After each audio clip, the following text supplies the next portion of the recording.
All right. Well, welcome again to A Better Conversation, a podcast put on by A Better Dallas. We appreciate you tuning in to find out what's going on in Texas politics, what's going on in Dallas County politics, sometimes national politics, but we want to just be able to have a good conversation. We want to be able to bring people the news, the information they want, but also guests who have subject matter experts. And today we're joined by Tami Brown Rodriquez. I would go over your resume, but we would be here for an hour and a half just covering that.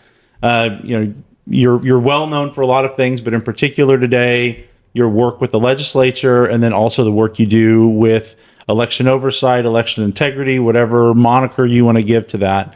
So as we get started, would you mind introducing yourself to our audience and giving us a little bit of background about you? Sure. And, first of all, as always, thanks for having me.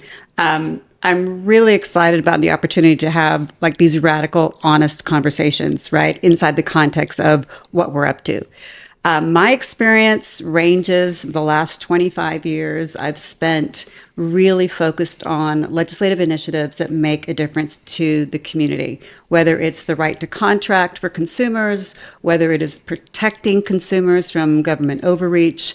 And my legislative consulting firm, we shut that down, I don't know, I think in 2017. And then I kind of came out of retirement and really dove into protecting kids. So legislatively, anything from making sure that kids aren't being trafficked, that kids aren't being exploited sexually, content in schools, and then education is primary. But if we're talking about elections specifically, that's a story, Chris, because I started in 2018 at Central Count here in Dallas County and saw things that you would not imagine. Well, actually, you could imagine. But back then in 18, I couldn't even believe what we were seeing with the inconsistencies. And so I started talking about it. In fact, I started screaming from the rooftops about it. And what we found out is that there is a problem and we can come together and find solutions. It's just not about screaming about the issues. So legislatively, it's been quite the roller coaster ride. Well, I think it would be helpful, we can just dive in on the election front. One of the things I think it would be helpful for people to know is sort of what's the behind the scenes. You talked about Central Count, for example. And it'd be helpful to unpack. Most people interact with the election. They show up on election day or early vote. They cast their vote at the ballot and they walk away. So how would you sort of describe the back end on how these elections are conducted? It's complicated and it's messy is how I would describe it, especially in Dallas County. And the reason being is because, as you know, we do countywide voting. So back in the olden days, which I know I'm aging myself, but back in the olden days, you used to have precinct-only voting. Mm-hmm. So you would go and you would vote at your precinct in your community, and then the votes would be counted there, and then they would be reported in. Well, that dynamic has changed. So now with countywide voting, those ballots that are at that where you voted at the polling center, they're then transported to either a regional center or Central Count, which means that you're losing control of those ballots for potentially 2 stops. Now, on early voting, it goes directly to Central Count. Central Count is a facility where you've got a bunch of computers and you've got staff, and they're supposed to monitor those the votes and all the equipment. Well, if they're not monitored properly and you're losing ballots or you're losing the jump drives that those ballots are on, or you're losing the chain of custody, meaning, if I'm passing it to person B and person B just sets it down and doesn't record it, there's a problem. So if you start your journey in Central Count, I think through the old adage of it's not, what does it say? It's not who you vote for, or it's who counts the votes. It's not who votes, it's who counts the votes. Yeah. Was that Stalin that said that?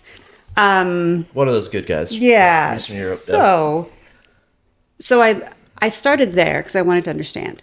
And what I saw back in 2018 compared to what I saw this last election, 2018 was a disaster because we had a facility that was aged out. We had equipment that was old. We had equipment that kept breaking down. So from 18 to now, 2024, huge improvement in that perspective. However, the complexity of how the chain of custody of those ballots go from the voting center to that final point where they're counted is really problematic. So I'm going to try to stand in the shoes of just an average voter and just walk through different steps of what you're talking about. So when I'm at the polling location as a voter and I'm done and I take my ballot and I put it into that machine, right? I feed it into the big box at the end. The DS200, the tabulator. And so those are the tabulators, and those are at each voting location. Is that correct? Yes. And so those tabulators will, one, have the paper ballots that I put in will be stored in that machine. Is that correct? For a little bit, yes. And then the machine is also electronically recording my vote, and that's like on like a USB ultimately. That's correct. So when elections are done, when election day is over and they're packing everything up, the ballots, those physical paper ballots, do they stay in the machine or are they pulled out of the machine? Like, how does that work? So I'm going to back up even further than that because in Dallas County, just to give our listeners an idea of some of the dynamics that happen behind the scene. So in Dallas County, and this happened across all Texas, we had counties contacting us asking for support. With us, because we use machines, right? When you go in and you get your ballot, that card, and you put it into initially, and they check you in. Okay, in Dallas County, people were getting the wrong ballot style, meaning the people that you were supposed to vote for weren't showing up in your ballot. And they would get a little confused about that. Let's say you were one of the few that got the right people on your ballot, and you put it into the express vote, right? And that's where you mark your ballots. And that worked properly. A lot of people that did not work properly, and we saw videos online of when they marked their candidate, it jumped. We call that jumping, right? That was the second problem. And then the third problem, to your point, is those tabulators. That's really what counts your vote. So people who had their ballots marked differently and they were a little confused and they went over to the judge and said, hey, this isn't right. Their ballot was not cast yet, but people don't know that. Right. And so a lot of times the judge said, well, it's mostly right. Go ahead and put it in that tabulator. And that tabulator is that giant blue box where you get your sticker. Okay, when you put your ballot in there, that's when it's actually counted. And that the ballot drops into a container underneath, so it's secure, it's supposed to be locked, until such a time that container gets full. When that container gets full, Dallas County Election Department was sending people, employees, to come pick up those ballots. But they neglected to have, during early voting, they neglected to have a sheriff with everybody or a deputy with everybody, so which is according to the Texas Election Code. So people were a little concerned when they saw, voters were concerned when they saw these people come get these ballots and just walk off with them. Because we had so many sites, oftentimes it took people 3 to 4 hours to come to pick up those ballots, which meant as a voter, if you went to a location and you already waited an hour in line to vote, you finally get there, you get through the line, and that tabulator wasn't accepting your ballot, Chris. And so they were being told to set it aside into a box beside the tabulator. And people were like, I don't feel comfortable with that. Right. Nor and should they. Some judges told them that were trained properly, said, feel free to void your ballot and we'll back you out of the system. And then you can come back later when the tabulator's working. But a large percentage of those tabulators were either jammed, not working, or were full, and people were having to leave their ballot on the side. And we'll get into some of the detail about the specific failures that we saw. Yeah. I just want to basically spend a little bit of time. maybe we'll talk about the life cycle of the ballot. Yeah. Right. Because that's ultimately what ends up mattering. So in Dallas County, we have countywide voting. And because we have countywide voting, it means that we have to have electronic poll books and we have to have ballots printed at each location.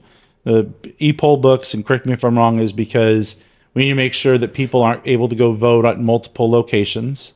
And the poll books have to be able to communicate with each other to make sure that's the case.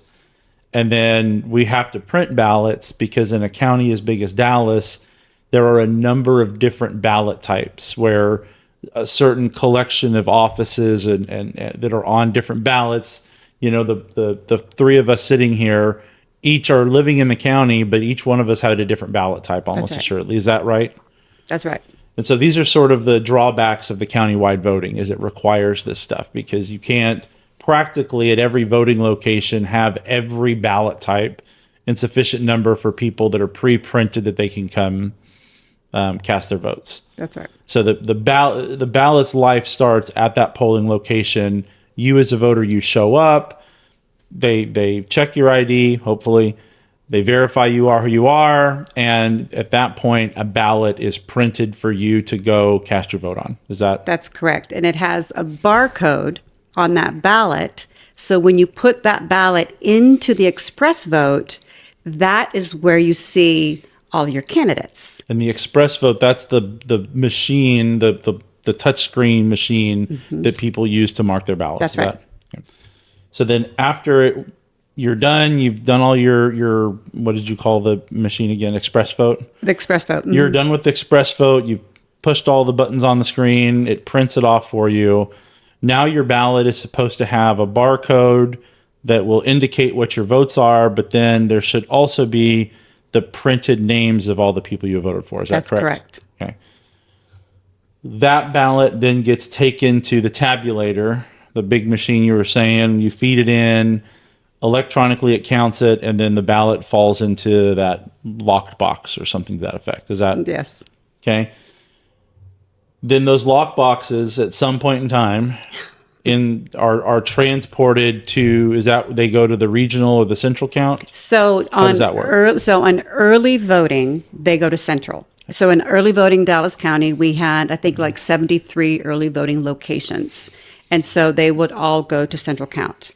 And then throughout the early voting, because we had, 10 days of early voting? I think so, yeah. 2 And weeks. we had such problems here in Dallas County that we had to extend the hours on several of those nights. So then it goes to central count. Now, on the very last day of early voting, that's when the judges pack everything up and they bring all their stuff, right? They're supposed to bring, this year they brought the head of the machine of the tabulator, like the little computer, and they brought their paperwork and some things to central count. And then that's when we received them. And we had poll watchers down there receiving them. And then in a perfect situation, we would then get all the information and then we store it and secure it until, I think the Texas Election Code requires the early voting to be updated and uploaded, on Tuesday of Election Day, right? Well, Chris, I don't know what these judges were doing. And I trained a lot of them. So, I mean, I'm not saying that it's like I trained over 500 election judges and workers. But if the polls close at 7, last vote, and you close the machine down, tear down your polling station, we didn't have judges. I mean, it took it till 2 in the morning, 2:30. If it closes at 7, what are they doing until 2:30 in the morning? Right. Yeah, that's wild. Right. That's a wild. I couldn't even believe it. Well, and because I want to keep, to sort of help crystallize that as a point. So you're saying early voting, all these boxes from the tabulators, they get taken down to central count.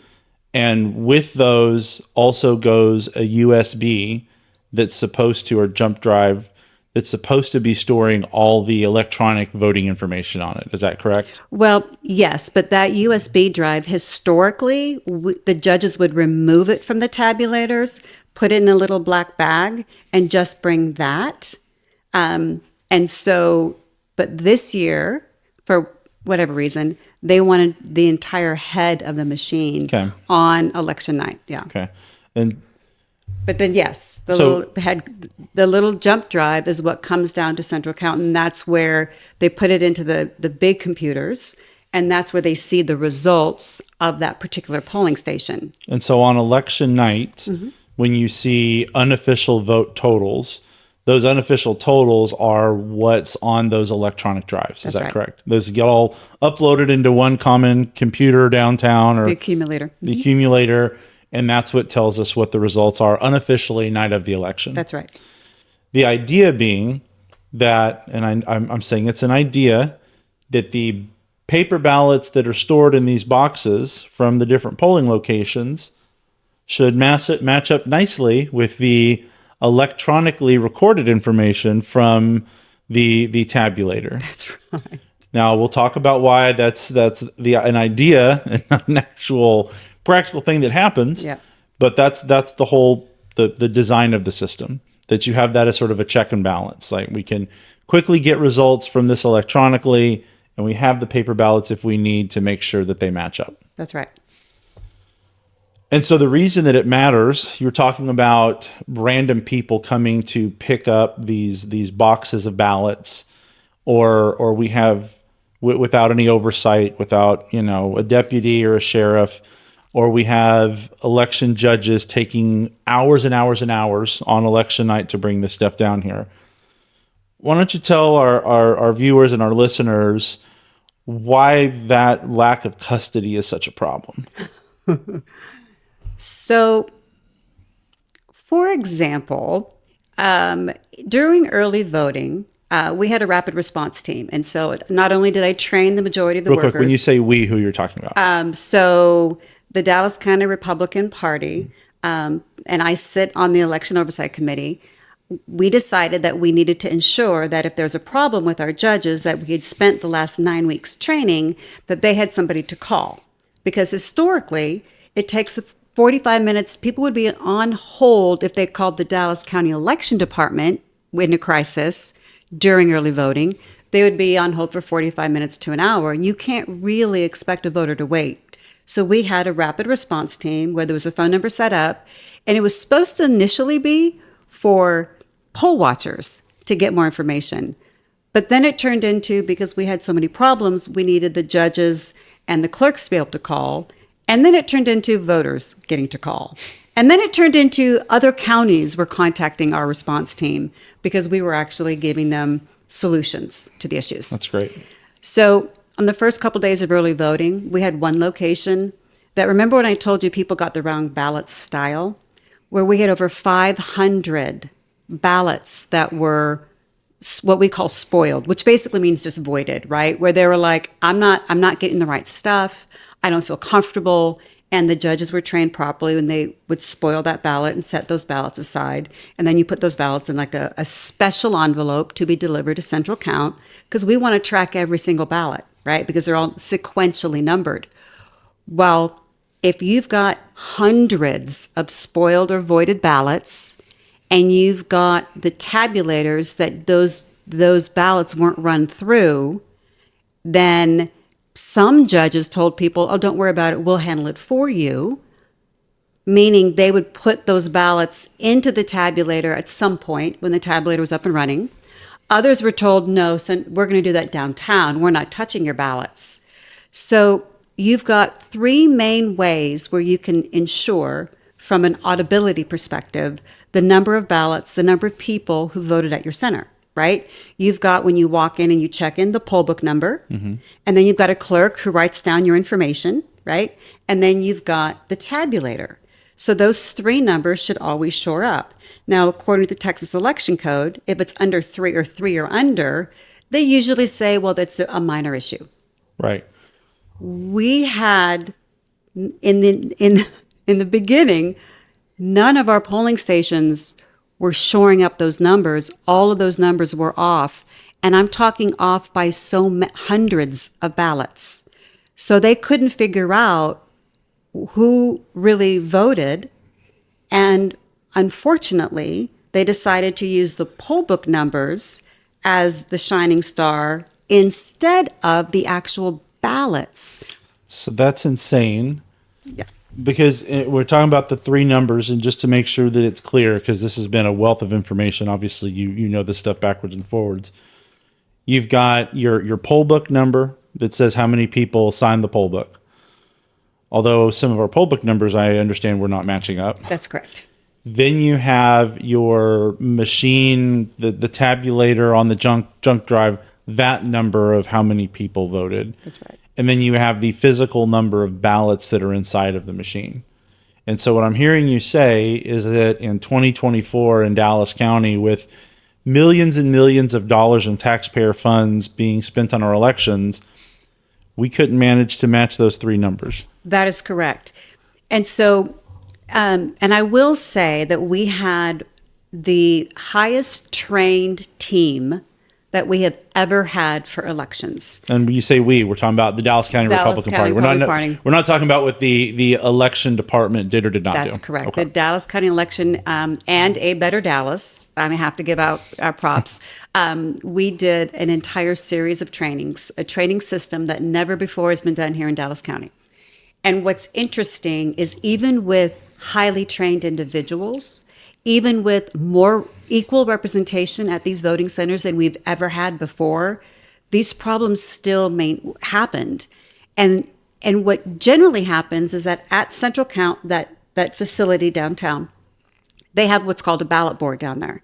And the ballot board are the ones that will look at those three numbers and shore them up.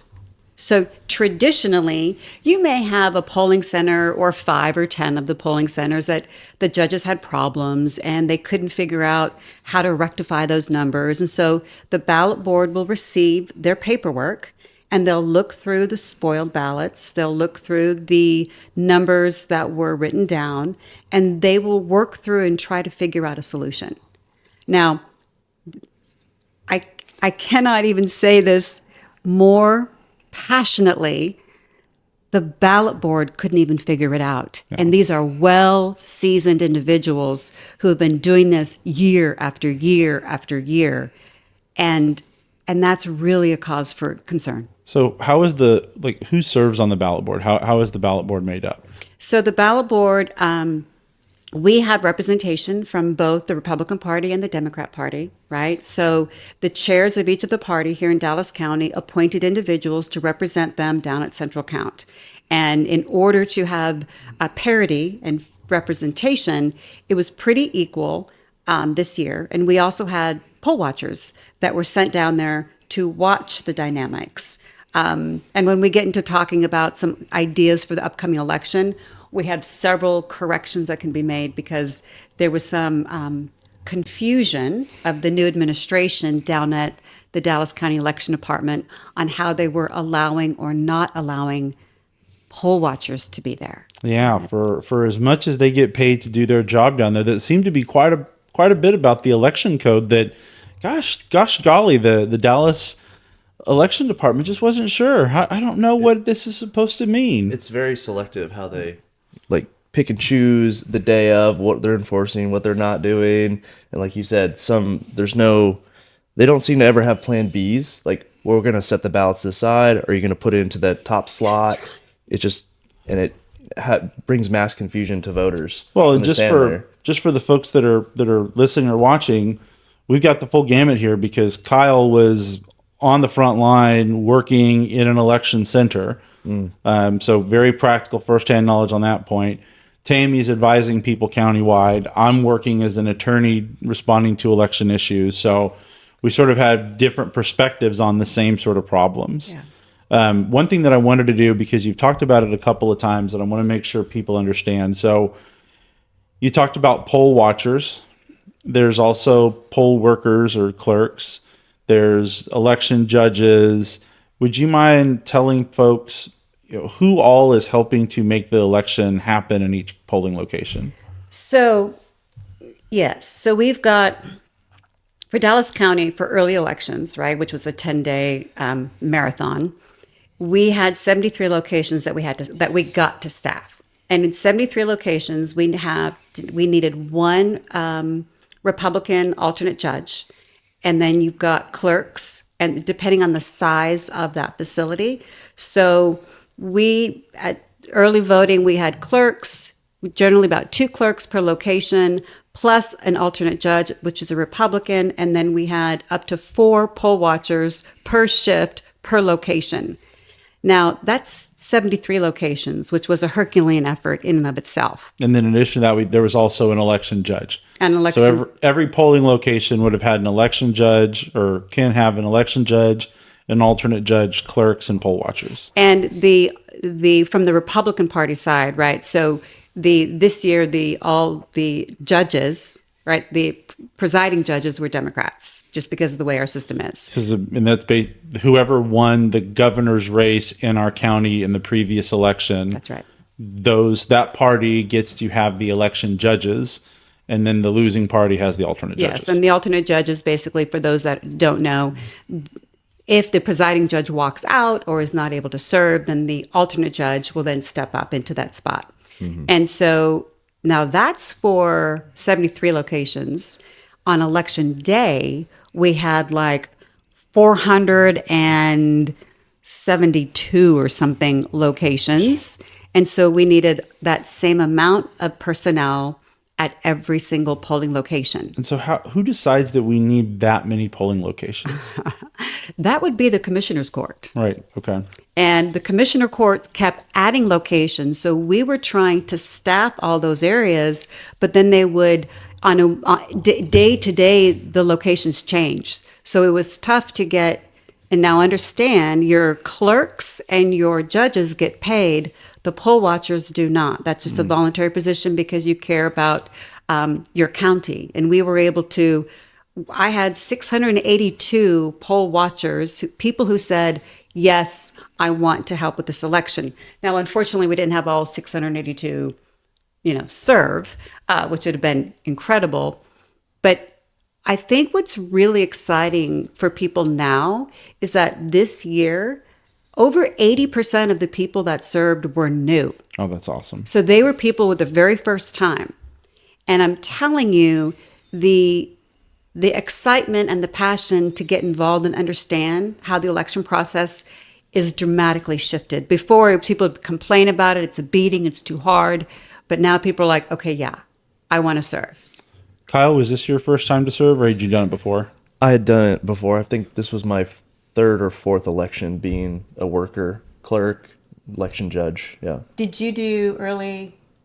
I did not do early voting, and that's one of the things too. Is like, it's incredibly hard to staff. People have jobs and lives. It's like 10 days to staff all these spots. It's like, man, it's really, really tough. And those, like, look, all I have to say is anybody who has served, who has done that for early voting, they're like 12 to 16 hour days. Mm-hmm. Yes. And if you go into, like, let's just be real, guys, when we go into a voting location, what is the average age of the individual that usually checks us in?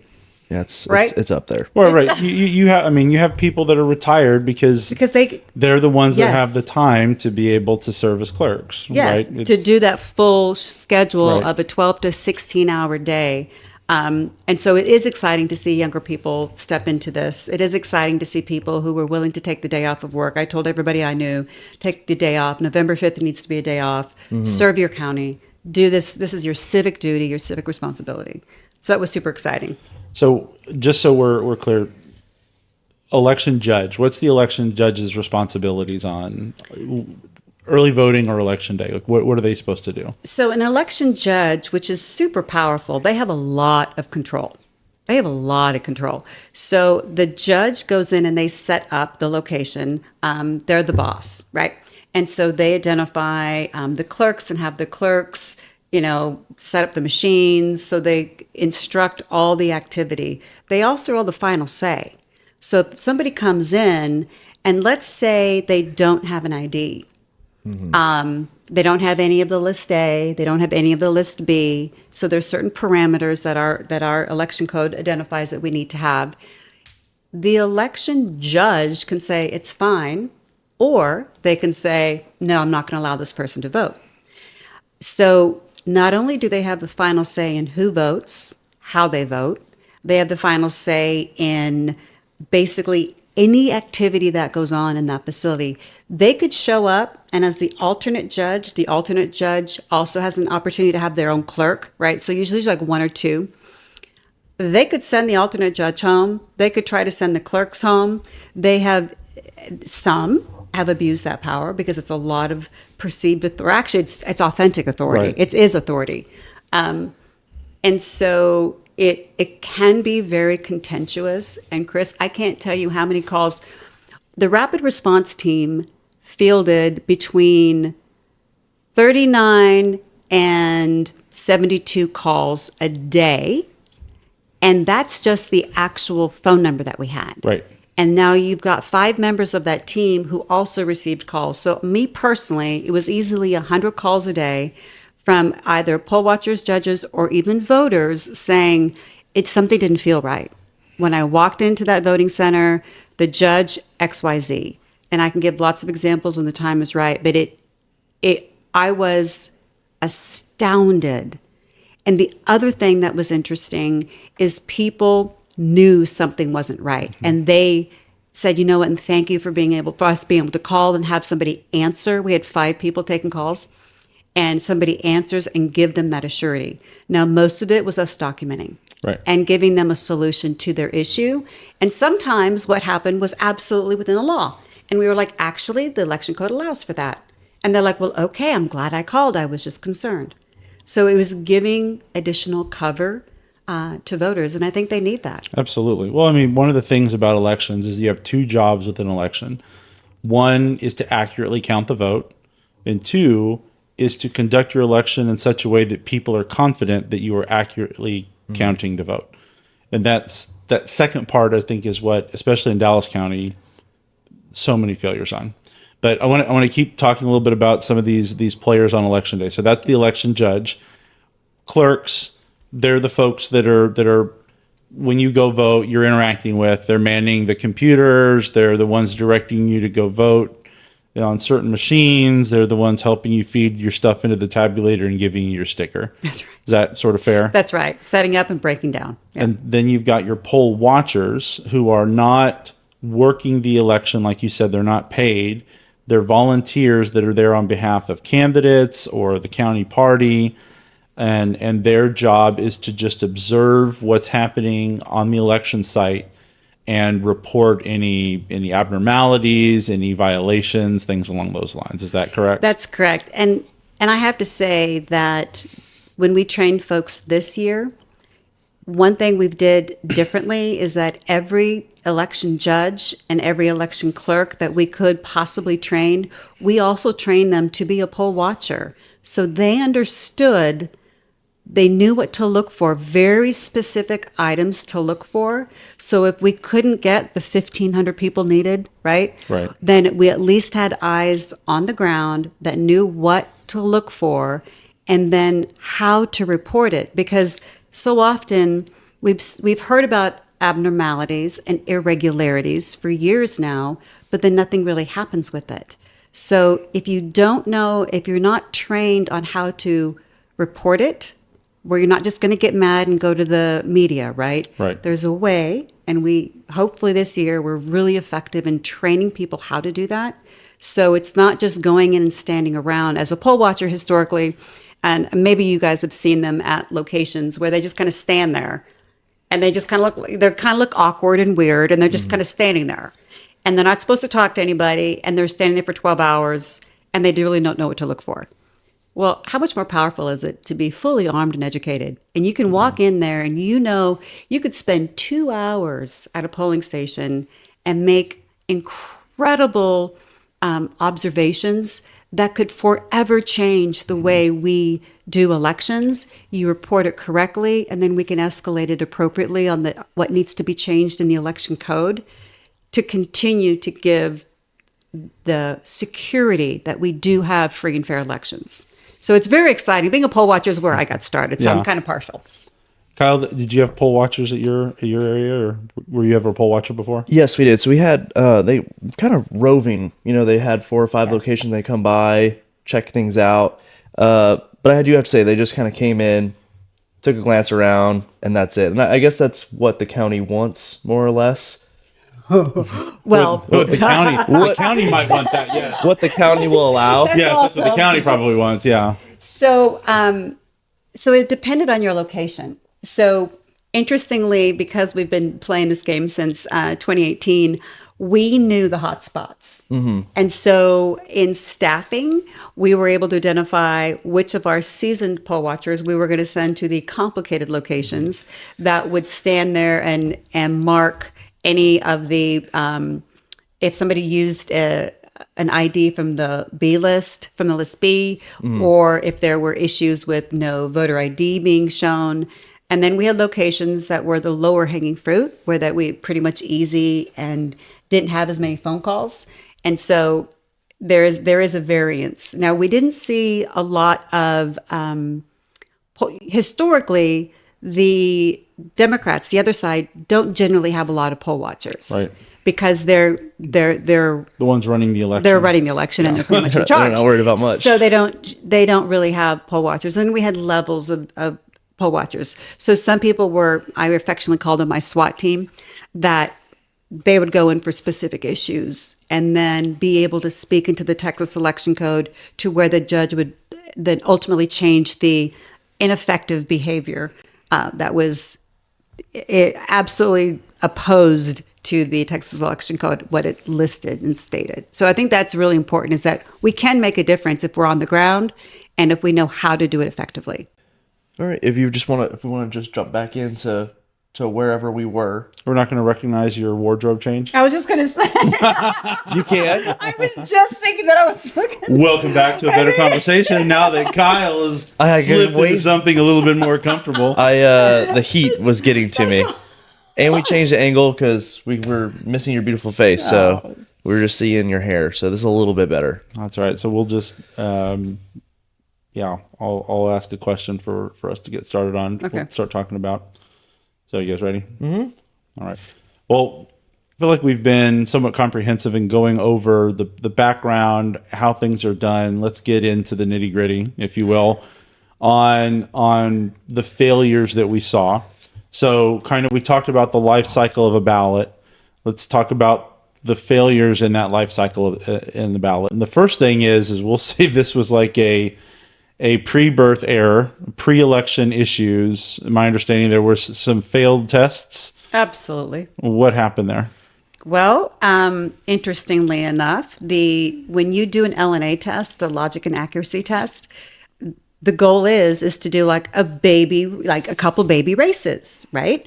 And you have a couple hundred ballots where people fill them out and put them through, and they mark them and they go through the process of beta test. They failed. What is they? The tests themselves failed. So the information, like let's say, and I don't have the numbers in front of me, but Tan Parker's race was one of them. And let's say 200 people voted. There were 200 ballots. Mm-hmm. And they put them through the tabulator. And so the 200 ballots, and out of those 200 people, let's say 100 of them voted for Tan.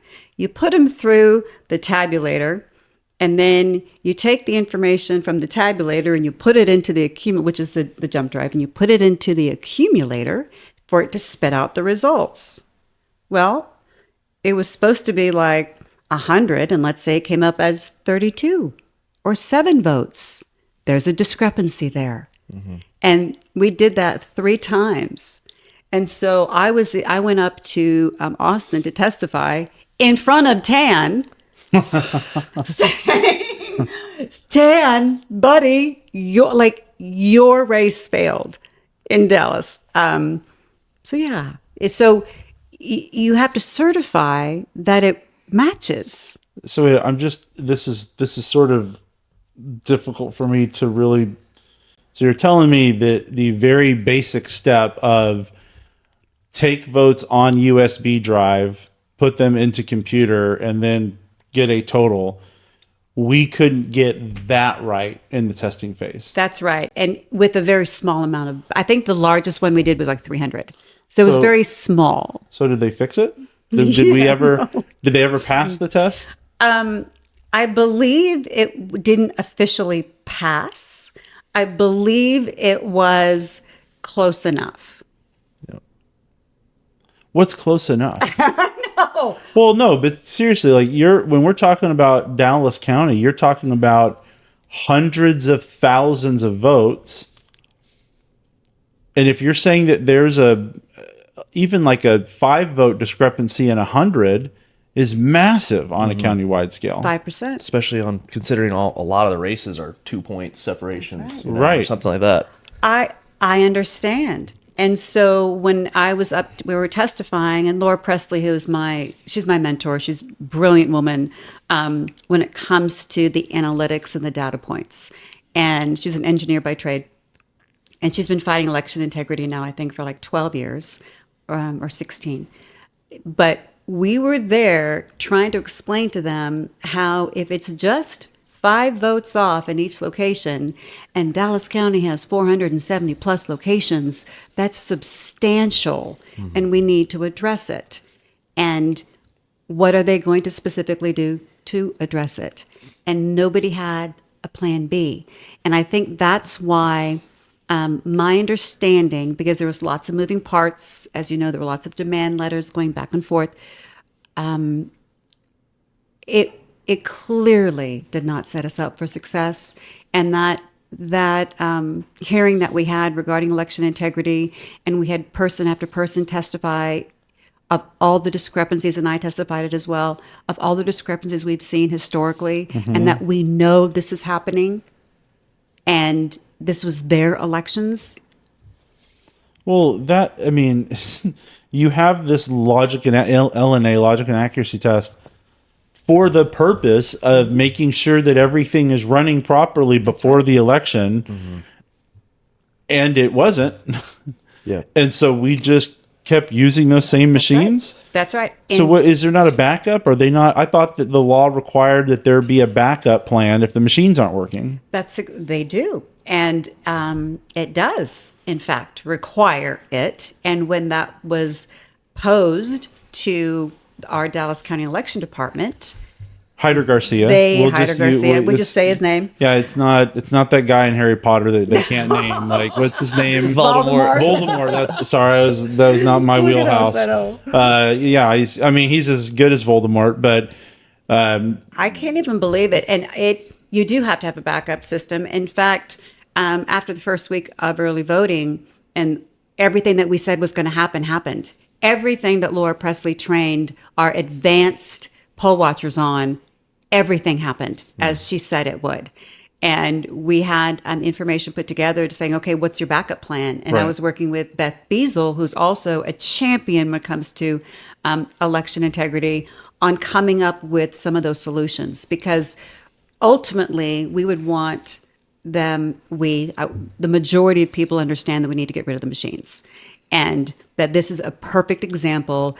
Every single interaction with a machine that the voter had failed at one point in time. And at some locations, all 3 failed. Well, let's talk through those failures. Yeah. Like I said, so LNA test to make sure the machines work. They don't work. What do? We still use them anyway. Right. They work well enough, right? Whatever. It's close. It's, is it close as only horseshoes, hand grenades, and Dallas County elections? That's right.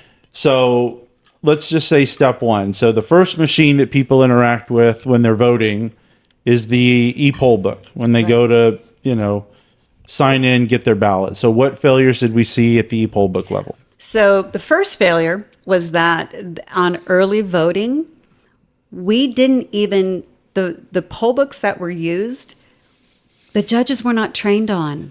They trained us on the e-poll books that use on election day, not on these new ones. So they weren't even trained. Why are we using different equipment? Why would we use 2 different sets of equipment in one election? That's such a great question. That was a massive, everyone was like, what are these? My understanding that's going to be, they're replacing the old poll books with these new ones. Well, maybe some. And they're like, I guess they use early voting as a test run, essentially, is what I've gathered from Which they ran it as a beta, like to your point, like a beta test. Yeah. But everybody knows the majority of our elections, the majority of the votes happen Or in early voting. Oh my gosh. Right? Yeah. And so So you're going to use a 10-day voting block Yes, your where a beta. majority of your votes come from as your test for future elections. So why wouldn't they have, I don't know, here's an idea, maybe use it in a municipal. Like if they're going to do a beta test, Right. let's have a much smaller voting block. So that would be like, let's just start with the failures. That would be one failure. And then the setup of those, right? Because to your point, people were surprised. And then the poll books, some of the poll books already showed that there were people checked in. So before, like, hit the button, turn it on, and it's already telling you there's people that have voted. That's a problem. On brand new machines that That's we're right. supposed to be beta testing, these aren't machines that have been used in past elections. That's They're right. like, I don't know, maybe. They didn't get cleared. How is that possible? Right. How do you have a brand new out of the box machine with voters' names already on it? That's a great question. And so on those polling books, that was a problem. And then the polling books, and again, this isn't funny, but anybody who's ran a business or anybody who has any common sense whatsoever, looking at every single dynamic individually is bad enough. But then when you see the overarching problem, so these poll books that were brand new, we had locations that were calling into the rapid response team that their poll books kept crashing. Oh, And we I had heard one about that. I heard location about that. crashed over 70 times. And so somebody would try to check in and the poll book wasn't working. And then the poll book would go black and the black screen of death would happen. And then the clerks weren't trained on it. They didn't know what to do. So then these lines would be an hour to 2 hours. We had reports of one line that was 3 hour long because the poll books and the base check-in wasn't working. No, I saw that there was a voting location at church on Preston Road that I was going to go vote there, and the line was out the door and down the street, and I went and found some other place, and I think that was one of the places where the poll books were glitching out. They kept crashing. So that's problematic. And then of course, when we talked a little bit about when the voter gave them their ID and then it pulled up the wrong ballot style, because that's where the ballot style is assigned, is in that poll book. So you go in, you get the wrong ballot style. The clerk or the alternate judge wasn't double checking that the ballot style matched the ID, right? And so that's when we had the problem of they would go to the next phase. Yep. The other issue with the poll books is that they actually did an update during early voting. Midday update. Brilliant. So in the middle of voting during the election. Okay, so I want to make sure that this is. They're trying to solve the So issue. we have new machines that we're beta testing during early voting in a presidential election that are failing. Instead of using the legally required alternate, they decided that they wanted to do a software update in the middle of the election. That is correct. At least I know of. And when I say I know of, because I was taking the phone calls of the judges who said they came in, they had technicians come in to do an update, or they opened it up the next day. They were told not to turn the poll books off. So at night, those poll books stayed on at night. They don't shut. Traditionally, as I've been a judge many times, you shut down all your equipment at night and you even unplug it. Because as we know with data cords, Right. you no longer need the internet to transfer data, right? So they were told to leave the poll books on because it took too long for them to turn on in the morning, and to keep everything on. They're slow. And then when they got there in the morning, some of the locations that actually shut them down because they felt weird about that, when they went to turn them on, there was a new feature on that poll book. And that new feature, I don't know if you saw that new feature, where because so many ballot styles were misappropriated, right? it was a new button that said either just clear this ballot style and try again, because so many of these ballot styles were assigned to the wrong people. We had so many spoiled ballots that the ballot board could not reconcile any of these early voting locations just the day. So during the early voting, as your ballots were sent down to the ballot board, they would reconcile each day, and they couldn't get any days to reconcile. Right. So instead of correcting it, they just put a new feature on the poll book that said just clear it and reassign. Yeah. Clear it and reassign. And so I had people were taking pictures and texting them to me saying, this wasn't there yesterday. Yeah. And it was an attempt to, which that is a verifiable fact that there was an update done.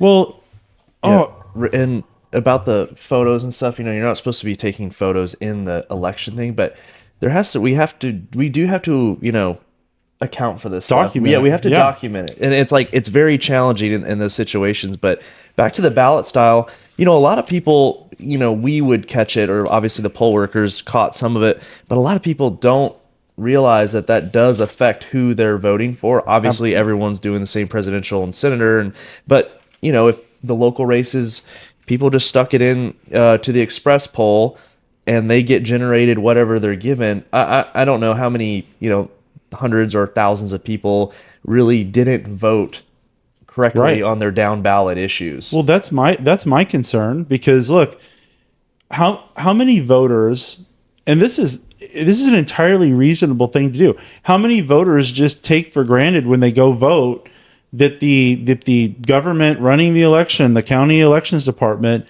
is going to give them the right ballot to vote on? Yeah. Right. 100% think it's going to happen. Right. Like, I think that's a 100% reasonable thing for a voter to expect. Yeah. That when they go vote, I think it's an exceptional amount of knowledge as a voter to be able to sit there and say, no, that's wrong. Like, that's not supposed to be mine. There's no way to know. Right. Yeah. Gets back to the problem. If we know that we've documented this number of instances where that's happened and that it was caught, we know that there's going to be at least that amount or more that were never caught. And that's the disenfranchisement. I mean, not that I'm an attorney, of course I'm not, but that's when you disenfranchise a voter, when you have voters leaving that center calling us saying, I was supposed to have propositions, there were no propositions on my ballot. Yeah. I tried to keep voting for Jason Metcalf, and it kept clicking over to the other candidate. I kept trying to vote for Cruz, and the poll book jumped, which we knew that they would do this because we, as trainers, we train judges to, if that starts happening, you wipe your screen down because they're saying it's too much hand sanitizer. If it happens twice, you close that machine and stop using that machine. So we knew this was coming, and there was no plan B. We trained our folks to have a way to report. And in fact, in every judge's kit, there is an affidavit there. So you already had an affidavit at your location to fill these kinds of anomalies out. And we were helping judges fill out these forms, not only for the Republicans, but for the Democrats as well. Right. This was happening across the board.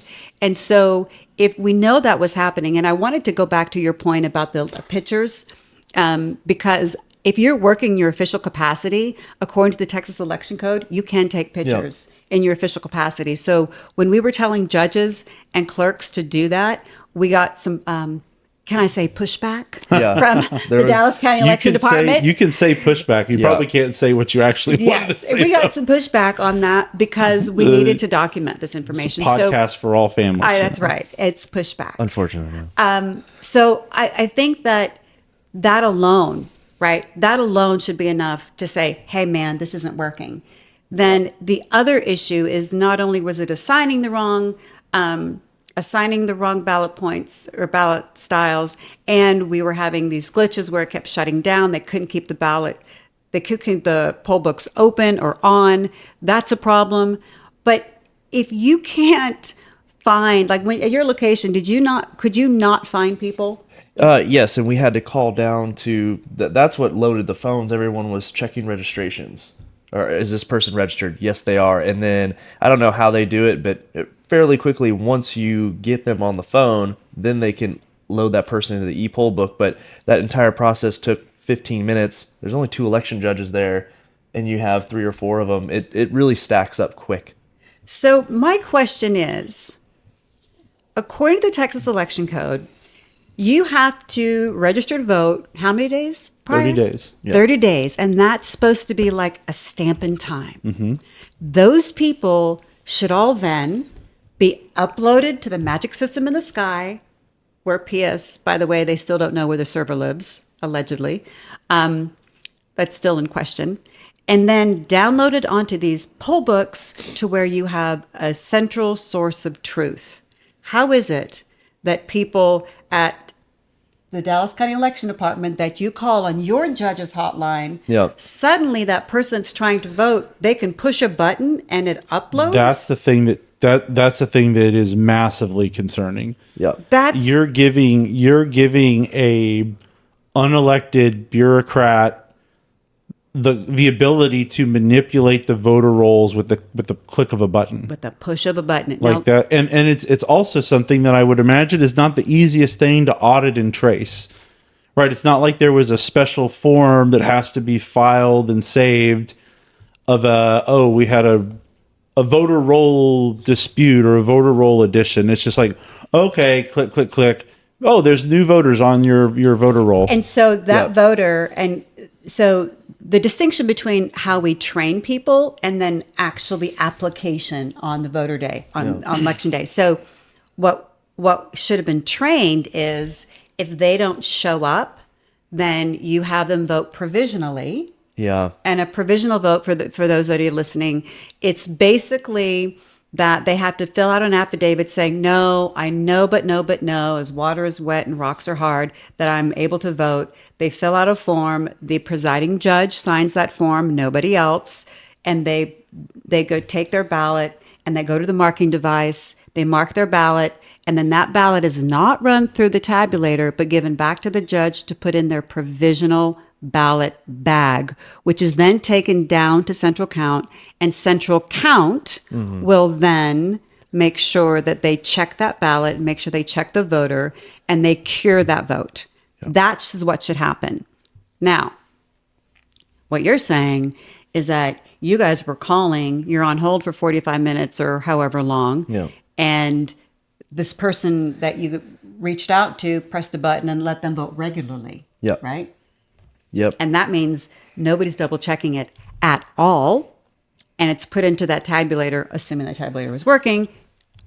And I That's horrifying. You talked about a provisional ballot, and just real quick, and correct me if I'm wrong, a provisional ballot, simply put, is there was some sort of issue with the person casting the vote, right? They didn't show up on the log, or maybe they didn't register, or maybe they had a mail-in ballot or something. There was some sort of abnormality to where they couldn't just cast a normal ballot. So what you do is you have them make a provisional ballot, and then later the ballot board will review that provisional ballot. And if there's nothing wrong, if that ballot should count, they will allow it to count. But if it shouldn't count, like if the person registered 20 days instead of 30 days before, or if the person cast a mail-in ballot and then was trying to vote in person as well, the ballot board will ideally throw out the bad ballots and only count the ones that should count. Is that how provisionals work? Okay. That's right. Because I hear that that term gets used a lot, and we'll talk about provisional ballots in more detail later, but I think it's important for people to understand what that means, what the function is. Yeah, and unfortunately, in this election cycle, we were told it is not the election judge's responsibility to determine. You're simply to make that call, which is actually the very definition of the election judge. It is, but that we're to allow everybody to vote. Yeah. You just determine, because we don't want to turn voters away. You just determine if all those 7 regular IDs for list A, and if they don't have anything for list B, then you allow them to vote provisionally, because it's not our job to turn them away. It's simply our job to facilitate the election process. And that I think we need to strengthen our languaging under the Texas Election Code, because that then determines that whoever that judge is basically could say, come one, come all, it doesn't matter, just vote away. That Right. And If I'm not okay that's- with that. No, that's wrong. Like, that's wrong on its face. That's absurd on its face. Like, And- that's the whole point of having.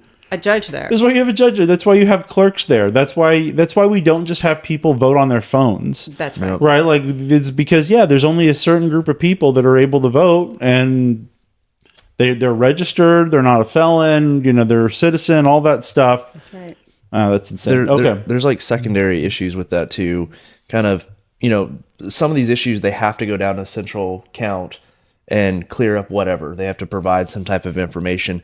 But like you said, it's kind of a get out of jail free card for the judge too, because you're not going to get in a huge conflict with the voter right there. So that is kind of nice. But now you're clogging up the system with how many provisional ballots, and everyone's like, oh, they're still counting, ballots from, election. Right. That's what these are, just hundreds of provisional ballots where people have to sit there in a committee and go through and say yay or nay. Thousands this cycle.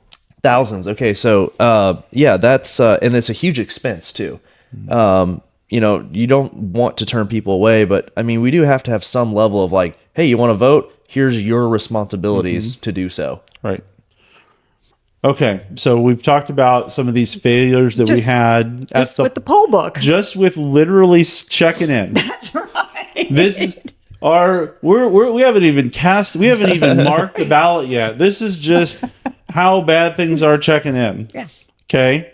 And then I will also, I think we talked about it briefly, but my understanding is that there's an e-poll book, and then there is a physical book. So the stuff that you sign and things along those lines. There's a physical book there as well. Is that correct? Okay, so that's the roster. The roster. So the roster is what the clerk will write down, like your name, and I think they write down your address, and there's a number that They write take down your ballot style down as well.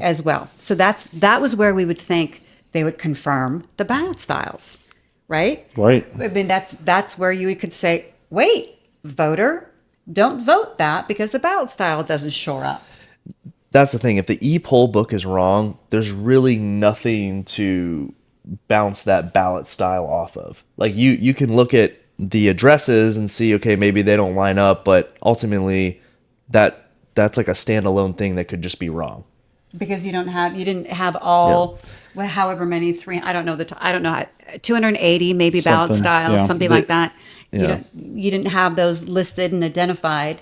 So then you hand it to the voter, and they take that ballot they've ideally selected, and they go to the express vote, which is the electronic marking device. Well, but I just want to back up, because my understanding from a central count standpoint, ballot board type of stuff, is that the roster that was being physically filled out by folks at the polling location, the clerks, at the end of the election, the roster did not match the e-poll book. That's correct. And there would be locations where there would be extra voters on the e-poll book that were not on the roster. Hundreds. Okay. So more failures, this goes back to the whole thing like, oh, this is a check and balance. Yeah. It's wrong. That's a thing as a voter that's so frustrating. It's like, okay, well, so you're telling me the reason you do the physical roster along with the poll book is so you can have a check and balance. And if they're not matching up, like, what's the accountability to that? I think it's more like after the fact. So like if we wanted to go back and line up those votes, like how many ballots are in the box compared to how many are on the roster, really? Well, actually, the dailies are delivered to the ballot board on early voting every day. Mm-hmm. And so they were just trying to shore up like day one of voting. Right. And so they were shoring those up, or the ballot board's attempt was to shore those up. And unfortunately, which we sent poll watchers to the ballot board, and several of our poll watchers were turned away from witnessing this issue, which is another, from a legislative perspective, we need to get into because of the interpretation of the TEC. Mm-hmm. But if you go down there as a poll watcher at the ballot board and you saw they were told to take the poll books as that is the true information, and they were told to add to those rosters in order to shore them up so they're within the 3, right? Because it's 3 discrepancies were allowable. And so they couldn't even get that done with adding in those names. Now, the belief was allegedly that, well, the clerks, they just didn't write, they forgot to write those people down. Now, that may be true.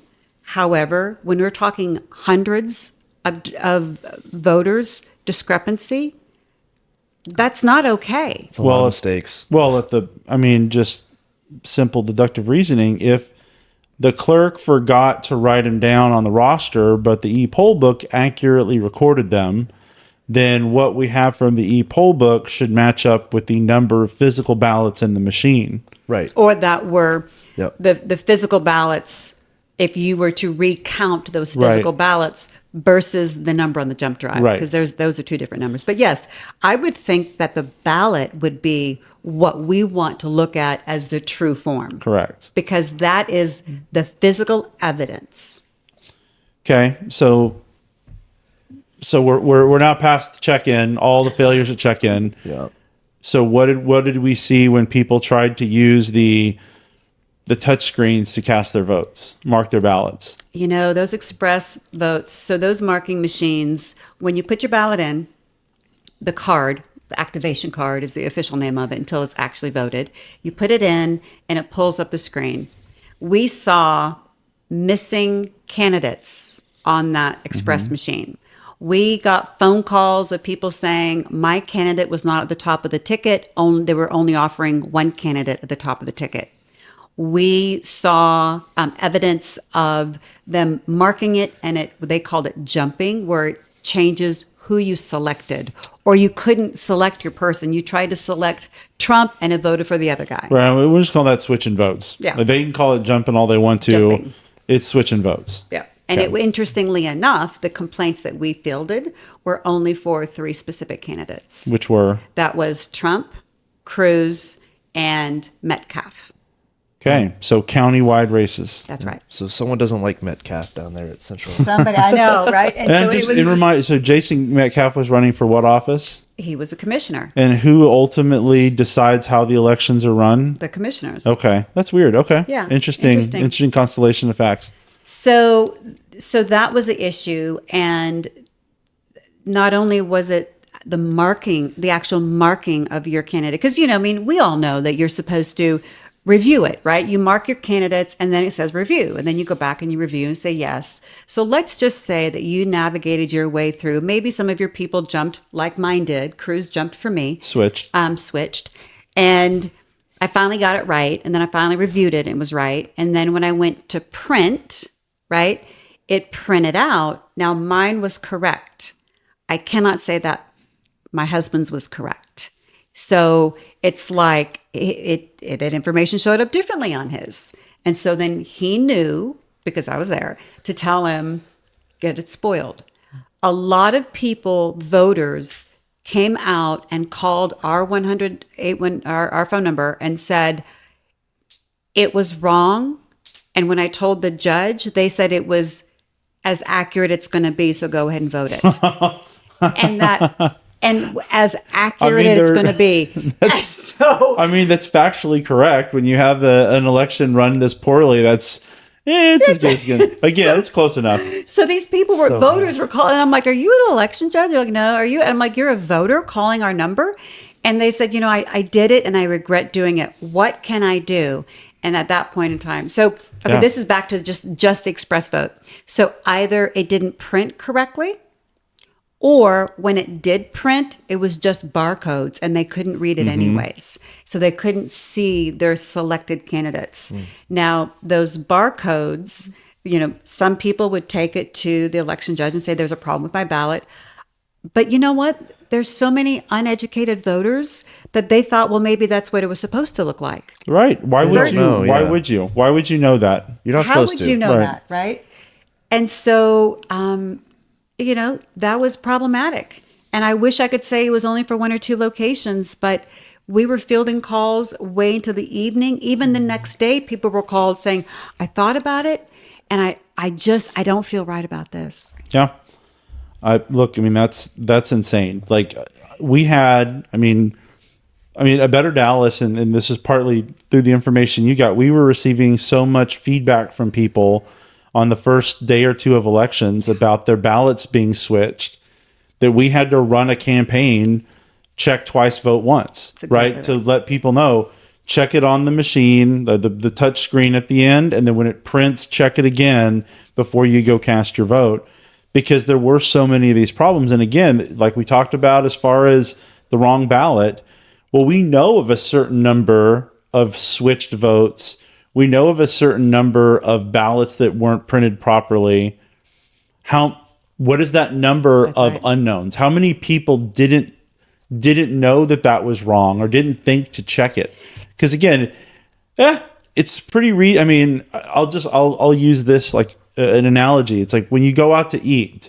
How often do you actually look at your itemized receipt and compare the price on the item to what the menu price was? And That's right. Nobody. You just look at it and you're like, okay, I'm going to have some faith that the restaurant gave me the right bill. Same thing when you're going to vote, right? I just confirmed it on the machine. There was a summary page for me to look for, and I just hit print. Like, I think it's a reasonable thing for a voter to think it prints the right way. Well, interestingly enough, so as we were fielding these calls, I also sit as the chair of the training committee for the Dallas County Republican Party. And I sent emails out to every single one of our precinct chairs, reminding them, this is what you need to send out. I created templates. You did a good job, by the way. Thank you. I created templates for our precinct chairs to send out to their voters. Right. We sent text out countywide to voters. We did everything we possibly could in order to educate voters. And I'm going to say this, and I've believed this since 2018, but now more than ever, we have to fill those precinct chairs. Mm-hmm. We have to get people who are committed to their community and to educate their community. Yep. Because people that I would text everybody that I knew, and people literally couldn't believe it. My pastor of my church made an announcement at our church. Wow. Of course, Storehouse is an amazing church, and we do a lot of, we did 2 different trainings for judges and for poll watchers, but everybody should have been alerted. Mm-hmm. And I cannot emphatically say any more passionately, we have to do better. And this does not just need to be an election message. This needs to be ongoing. I've said this for years. It's not an event, it's a process. Right. We've got to be continually educating, because more people now are like, I didn't ever know, but now that I know, I need to tell somebody. Yeah, go tell 10 people. Right. Tell your 10 closest friends. So that's with the express vote. Now, I don't know how many facilities, because we advise them when they called us, and even in our trainings, if it switches vote one time, you shut it down and you put tape over it and you say out of order. Right. That, and then you get the security number, the serial number off that machine. And we need to, because if we've got the serial numbers with the machines and how they're laid out in that polling station, we've got at least a track to do some investigation post-election, if the machines, assuming the machines aren't destroyed like they have been in the past. And the express machine is better than a number 2 pencil. How? Absolutely not. Like, I don't know. Like, go back to Scantron. I understand that the government likes awarding contracts to friends and family sometimes, but I just don't understand why a number 2 pencil doesn't work to mark down my vote. Right. Don't they do that in Denton County? I was just about to say that. Yeah, my parents voted in Denton County, and they went in there and filled it out, and I haven't heard too many complaints, but I'm overwhelmed with the complaints in Dallas, so hard to track with Denton as well. That's right. Yeah. That's right. That's all right. So we're moving away from these vote switching machines. So next step, tabulators. And those tabulators, okay, so that's the last vestige of hope, right? Is that if you can get what you have marked, you've voted survived ballot. Check-in. Yes, the gauntlet. The machine didn't switch your votes. That's right. If it did, you caught it. Now you have an actual correct ballot that you're looking to franchise. That's right. And you just have to make it to that tabulator, right? Now, this, of course, is assuming that you get to vote regularly, not provisionally. So you're heading to the tabulator, and you should just slide it in. You should watch it go in, and then there's like a little clock that shows that your vote counted. That's the end game. Now, I think it was 2022 when I had like 54% of our tabulators back in 2022 malfunctioned, were jammed. We had to get them replaced. I mean, it was traumatic. All we needed to do is just slide it in there, and because of the issues that going in, we knew if there was any incorrect mark on that ballot, it could reject it. It could get stuck in that. It could, if the presiding judge initialed the wrong side of the ballot, it would reject it. Right. So we had lots of locations where there was human error involved. But most of our locations, it was because it got full, because we had an incredible turnout, and the Dallas County Election Department did not come. It took them hours to come. Like I said earlier, we had some locations waiting 4 hours to get their voted ballots picked up and get a new container in. We also had them just not working. And so again, you've got technicians coming in. And when I do my training, I tell them when a technician comes in, you need to get their name, their badge number. You need to see exactly what they're doing, get the serial number of the machine they're working on, do a timestamp, all the things. Because I don't feel comfortable them coming in and doing an update on the tabulator. Right. And the other issues we had with tabulators, not beyond not accepting the ballots, the voted ballot, and having to put it next to, I had people call, go, they want me to put it in a trash bag. Yeah, just chuck it in the box. Yeah, That's fine. or just a plastic bag, is that the numbers on the tabulators weren't showing up even before they started, right? So you have 2 numbers on those tabulators. You've got the number on the bottom, which is all the votes that have ever been cast on that particular machine, right? I Right. think that's the public count, right? When you open it, like when you first start it should be 0. But Well, there's that second number. What is it called? That's the public count. That's the public count. Or is that protected? That's the protected. That's a protected count. That's Protected supposed count, to be however many people have ever voted on this machine before. Yeah. Well, that's when you run a 0 tape on the first day. And Yep. the 0 tape would say 0. Well, some of our tabulators had a number on the top. It didn't say 0. So you're starting out your day, and for those locations, they actually they took a picture and sent us those pictures. So if you're starting out with numbers on your poll books, Yeah. and on your, I would say as the election judge, they should have just shut down and say, we're not using this location. They should have shut their locations down. Right. That should have been, but everybody's afraid to be, that person making a problem or being difficult. And we just have to do better. And so even with that tabulator, if it wasn't zeroed out to begin with, or if it just got jammed, or if they come in and it's just not working, there's that, we call it a head, but it's basically a laptop, right? What you open up, that head is removable. And so in some locations, I know in 2022, they had people from Dallas County Election Department were come getting those heads, and there was no chain of custody form. And I got on the phone and I followed that guy that took that head and under the old administration. And I'm like, this is not okay with me. I'm going to follow him to the location. Right. Like there was no sign it. He didn't sign and show his ID. He just came and took the head. Now, the very next day, they created a form. So that's the power of a poll watcher, right? Right. Yeah. So with our election, with our DS200s, that they would come and they would fix that. But again, what are they putting on there? Right. And interestingly enough, on election night, they didn't just take the jump drive, they took the whole head.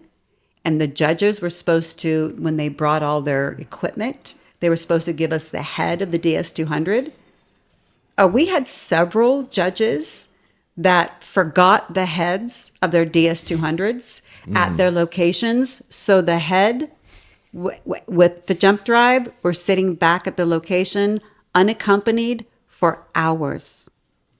Yeah. For hours. And I mean, again, this is why That's human error. it's human error, but it's also why the chain of custody. Well, it's a couple of things. Like this is why having unnecessary polling locations is a problem because you have more people to train, more opportunity for human error. It's also the issue with the chain of custody where it's like, okay, well, they're going to go plug that head in down at Central Count, and whatever it loads into the system is what we're going to report as the election results. Okay. And it's not like we're going to go back and recount all the ballots unless somebody pays to do that. Whatever is on these heads that gets plugged in downtown, that's your election, folks. And so you basically just left an open ballot box for, to put it in historical terms, you just left an open ballot box back at the election site for however long unsupervised. No, Chris, they did a count where they counted a couple hundred ballots, said it's good to go. Oh, yeah, I know. From the release, I was like, really? That's how many we counted to double check here? So the other thing that's interesting, so this is the first time they've ever taken the full head, right? And so if I, like the compassionate part of me, which there is one, that compassion, I mean, deep down, that compassionate part for goes, kids. Yeah, so it's for children, not for. Yeah. You have so much for compassion for kids. You don't have a lot of compassion for the adults. Department of Elections. No, is that they, when they brought those DS200, the heads back in, and because we were standing there as poll watchers. I was there till wee hours in the morning checking them in, and they brought them inside the building, right? And then they reset them back up. They set them on a table, and they wanted to connect them to the electricity and have them sit like that overnight. And so I'm like, well, excuse me, why are we plugging them in? Why are we plugging in the DS200 heads with the jump drives in there, and you want to plug them in? And so we contested that as a poll watcher for Central Count. We made our opinions known. And I said, we don't need to be plugging them in. That concerns me because of the data can go over the wires. Correct. So, and then the judge, the presiding judge, because again, at Central Count, you have an alternate judge, which the Republican Party was the alternate judge, and you had the presiding judge. I was a clerk.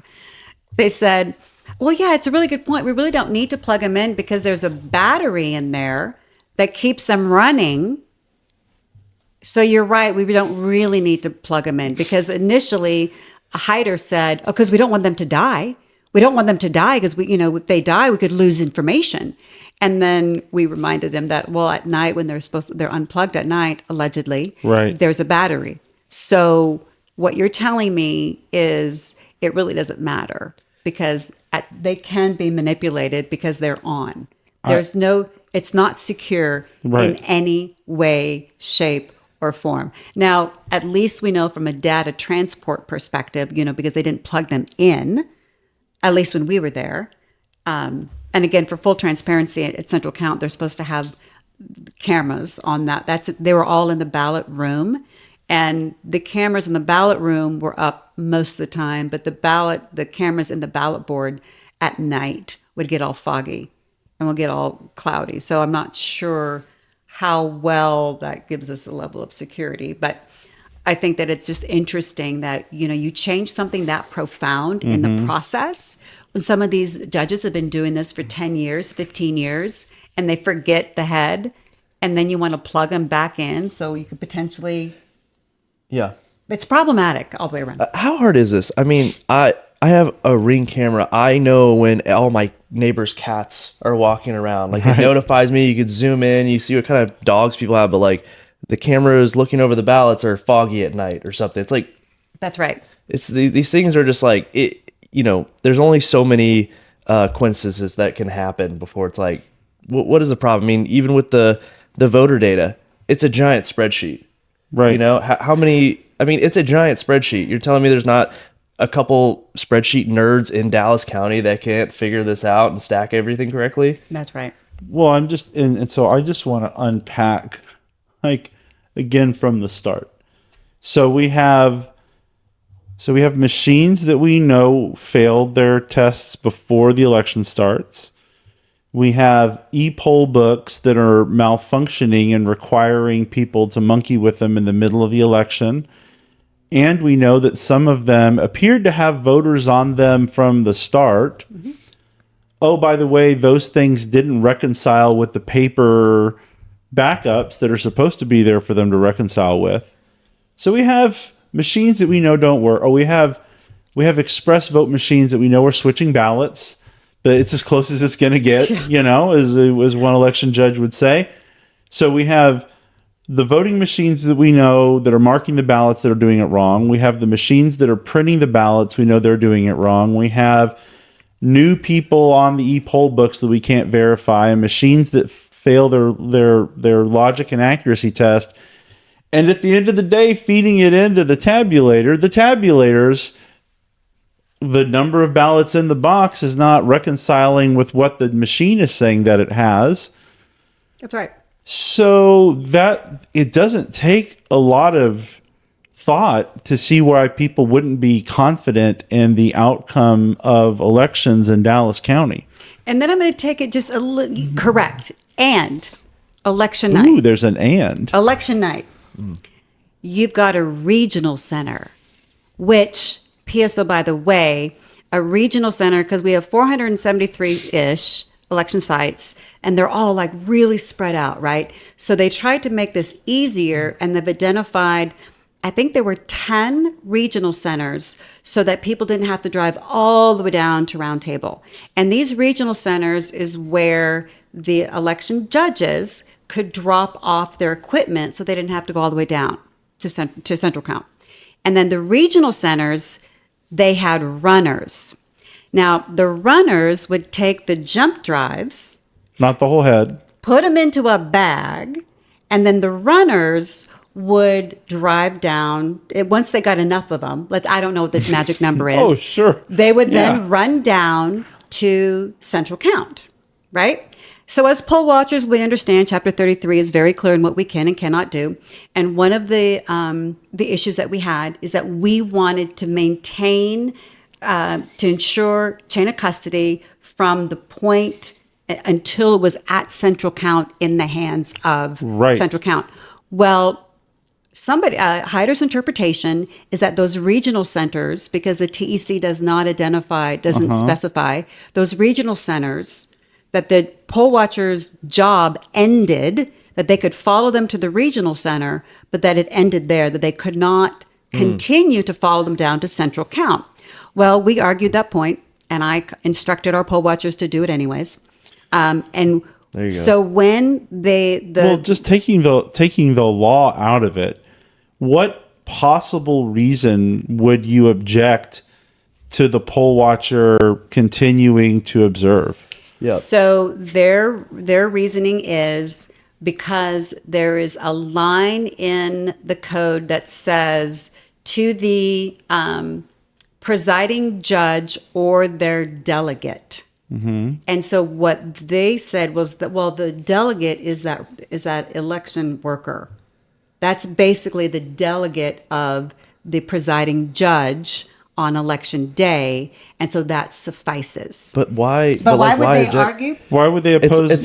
It's like saying, oh, well, you don't like voter ID. It's like, well, why wouldn't you want voter ID? right. There's only really one conclusion you can come to. Well, in this, the story gets better. So that my poll watchers would follow them. They would wait because they would identify who the Dallas County Election Department employee was, and they would follow them down, right? And they're supposed to be escorted by a sheriff or a deputy. And once they got to Central Count, once again, Hyder said, "Oh, they can't come into Central Count, right? Because that their responsibility ends there." Well, then I'm like, all right. What we're going to do is I'm going to assign poll watchers that were at Central Count poll watchers to be there to receive so they can walk that person into the building to deliver the jump drives. Right. Or if they were showing up at the dock, to walk them through the warehouse so that we have somebody accompanying our votes. Correct. Well, the reasoning, they disallowed that. And they said, well, the warehouse isn't part of Central Count. Central Count is just the room with the equipment. That's the warehouse. So you have no purview. There's not a poll watcher assigned to the warehouse even though it's in the same building, mind you, right? Yeah. No, they're just so playing they're games. basically saying there's a hallway that we're not allowed to go through. Yeah. And I'm like, because we had two poll watchers, my husband was one of them, and another one was a sweet, sweet woman who was her first time poll watching, who they called the sheriff on because they accompanied the jump drives through the warehouse. There should there should never be, from when a person gets their ballot from the check-in until we're done and counted, and even after that, there should never be a point in time where someone is alone with the votes. That's right. Yeah. Right? Like there that just should never exist. Like so obvious. why would you And so they took us to task on that, and I kept pounding them because I figured I'll just wear them down. Like that's my strategy. Is I'll just wear you down. We're gonna like have you can to. say no, Right. but I'm just going to wear you down. Where I was like, well, at least give us a point of entry where the runners go to, so we can meet them there, and it's at one spot. If you don't want us all willy nilly, then tell your employees, the runners, one central location, and we will have our poll watchers there that are assigned at central count because you allowed us to walk through the hallway to get from the front desk to central count. right. So obviously we're appointed appropriately, right? So we went around and around. We finally had somebody from the Secretary of State's office had to come in and say that's a reasonable request. Right. But they continued to refer back to that it wasn't that the warehouse. So these reindeer games. Well, I'm going to say real quick, good on the Secretary of State for doing that. Yes. I know there's times that we disagree with what the Secretary of State does, but I want to take this as an opportunity, so that was good. Yeah. So Alexa, we get a shout out to Alexa from the Secretary of State's office. And the fact that we had to fight that hard Right, that's for just- simple transparency is the level of absurdity. And the good news is that because I was there, I'm able to take those notes down and understand what languaging we need to adjust for the bills for this next Right. session. Because if they're going to weaponize it at every turn, then we've got to be a step ahead. We've got to be more strategic. Well, and I want to transition into that, but first, so there was a magical race in Dallas County that I'm sure you all are aware of, but I want to make sure that our audience is aware of. There was a gentleman named Matt Kolodowski. Sorry, Matt, if I got that last name wrong. I did the best I could. He running for the Court of Appeals. There were 8 Republican candidates running for the Court of Appeals. Matt was one of the 8. On election night, on November the 5th, when Matt went to bed, he had won his race to be on the Court of Appeals. His opponent had sent him a congratulatory message thanking him. She started looking for her next job, right? Well, 2 weeks later, the Dallas County Elections Department says, not so fast, Mr. Kolodowski. You now lost. After receiving provisional ballots and late arriving mail-in ballots, his race literally flipped from where he was winning by 1,700 votes to where now he's losing by 1,500 some odd votes.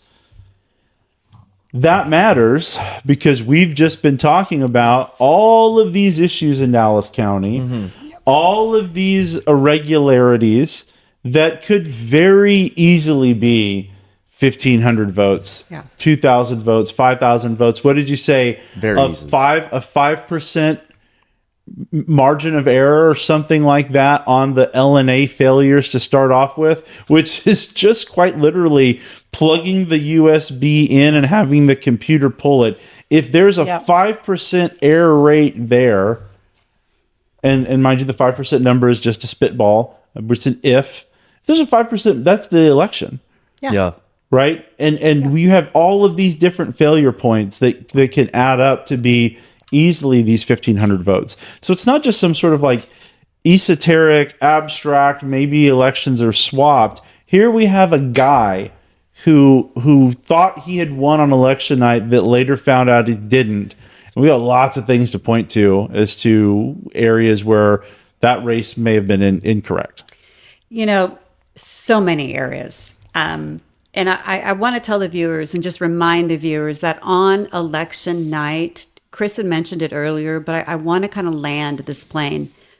On election night, they simply take those jump drives that were brought to us by random individuals that from these 10 different, so there's 10 different regional centers. And then, of course, at Central Count itself, right across the street, there's a voting center there. And brought in, they plug in those jump drives. They do nothing. There's absolutely no shoring up of anything. Whatever is on that jump drive is what those unofficial results are. Mm-hmm. And so when you've got hundreds of locations, hundreds of jump drives that you have nothing to back it up, and then you've got these black holes of time that we don't know these people.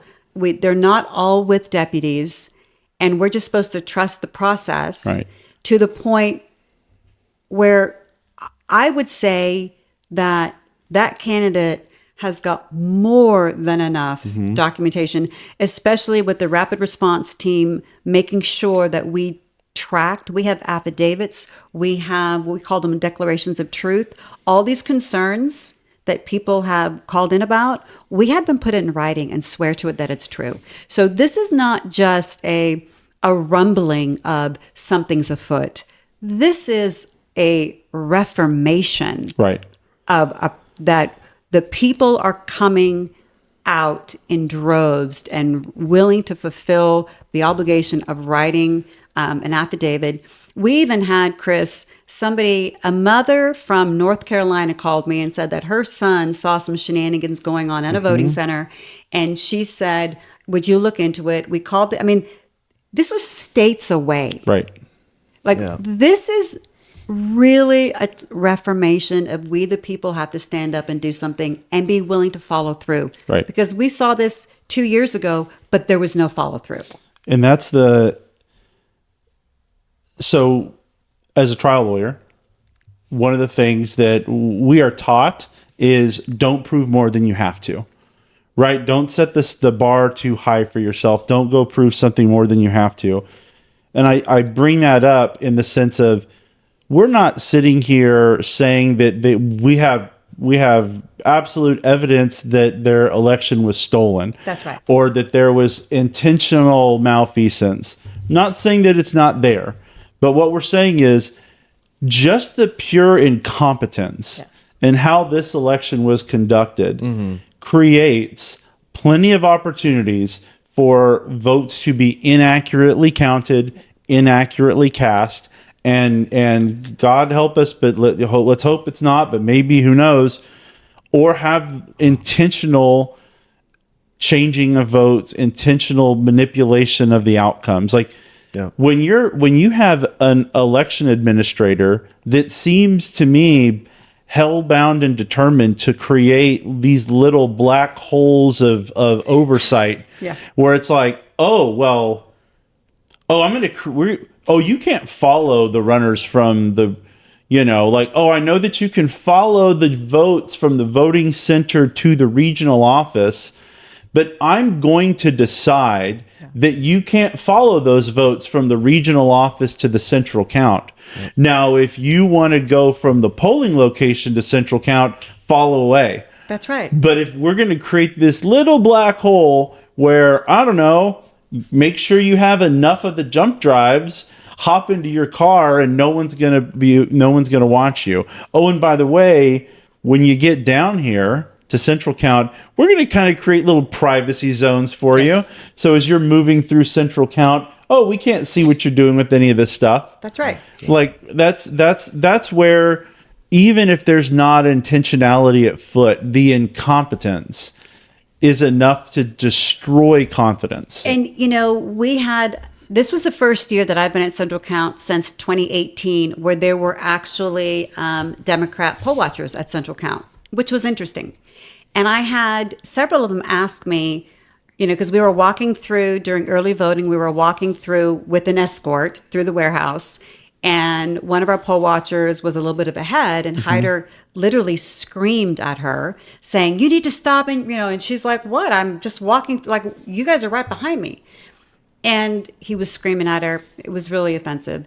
And the poll watcher, the Democrat poll watcher, said to me, "Well, what seems to be the problem? Why are you guys why are you watching everything?"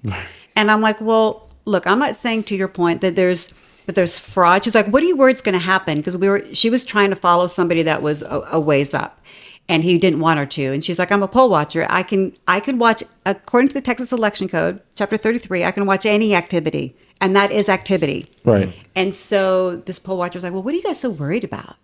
And I looked at her and I said, "We're not saying there's fraud." And I'm very careful. And you know this, Chris, about me in my trainings. I don't say fraud in front of the room because you have to prove it. Right. I say irregularities, discrepancies. And I said, we don't want even the hint of impropriety. Right. We have to, our heart is to ensure a free and fair election and to reestablish that here in the United States and here in Dallas County. And so I'm not saying that you guys are up to something. I'm just saying, according to the law, we have this right, and we are going to optimize on that. And if there is a problem, we need to address it right now. Right. And these games of only if Hyder says, and then Hyder would defer to the presiding judge, Megan, and she had her binder out and she was trying to out attorney people, and I had my binder out and I was playing her game. Yeah. But at the end of the day, regardless of what the law said, she was the presiding judge. So when she decided that we could not use our phones at central count, even though the law expressly allows it, then that's obstruction. So there's things that we could do. It just keeps going back. It's like, yeah, we have the right for, to do all this election integrity stuff. We had to fight for that. We had to have the lawyers get together. We had to we had to build that out. And now it's just spiteful. It's like, no, the more that I'll just say they are resistant to it, the more worried I am about it. Yeah. The more I'm like, okay, well, maybe it's not just, hey, things are being miscounted incorrectly. Now I'm like, what is the big deal here? Like, why can't we just follow you around? And then at the end of the night, you say, see, nothing's wrong. Right. And then there it is. Then, okay, good night. I'll talk to you later. Like, that's it. So this year, one of the new dynamics that we experienced at Central Count, because normally there's about 10 of us that have been doing this. We're seasoned, and we're kind of the standard. This year, when we had a lot more poll watchers assigned, and we had a really system in place, they would turn our poll watchers away. They would come to Central Count. They would have the form, and because we did our due diligence, we got the poll, appointment forms, and if the form was not all in the same handwriting of the appointed candidate, they would turn us away. Now we're going to verify signatures. So now, yeah, exactly right. So ever before, what we did as a candidate, especially if they know that myself or Laura Presley or some seasoned individuals have personally trained these people, and I've been a candidate, so I've done the same thing where I signed the form, the appointment form, and I've handed off to the folks that wanted to be poll watchers, and they would disseminate it, right? And you would fill it out before you arrive, because that's what you're supposed to do. And then you would submit it to the presiding judge, whether it's at a polling location or at Central Count, and they would take the form and swear you in. Well, this year, and this is what happened at the ballot board, why they rejected poll watchers that were duly appointed. And I expressly, we worked this through in advance, and I had advised our candidates in advance. You helped get some of those appointment forms, that they would say it's not in the same handwriting. And we're like, well, nowhere in the election code does it say it has to be in the same handwriting. At one point in time, they were weird about it not being a wet signature, right? They were like, oh, this is a copy. Well, you expect our candidates to drive around town. Yeah. So they would say, they would bring their form, and she's like, no, it's not the same. It's not the same handwriting. And so according to the Texas Election Code, you need to require, if you're rejected as a poll watcher, they need to write on the form why you're rejected, because we're going to use this against you. Right. And they didn't. Hyder rejected several people from the ballot board, and because it was in different handwriting. And we couldn't, we had the burden of proof, Chris, to prove that candidate was the candidate that wrote that. To the extent where in the election code, you know that 3 precinct chairs can get together and appoint poll watchers, right? So we got to do that. We were able to there's 3 of us poll watchers. Now we'll be the duly appointing authority, and then we will fill it out and appoint this person to be at central count to watch. But that was a level of reindeer games.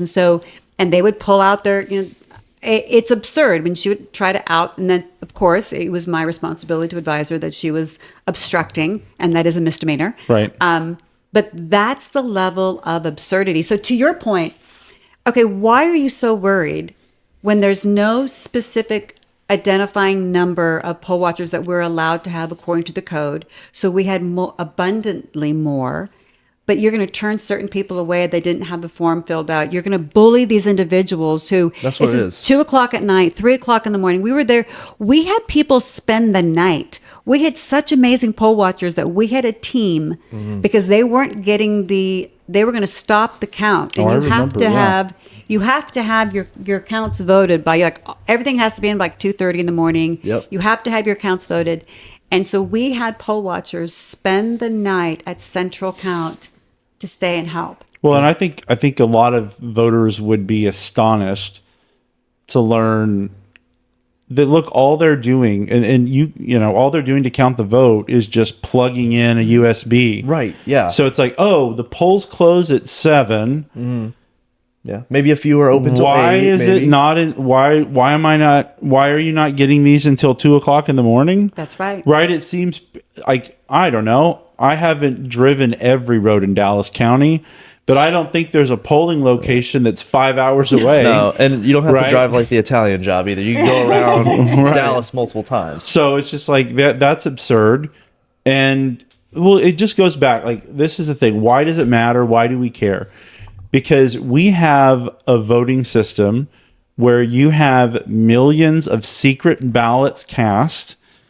And as a group of citizens, we are entrusting that those secret ballots are going to be accurately counted, and then we will know who is going to be elected based upon that.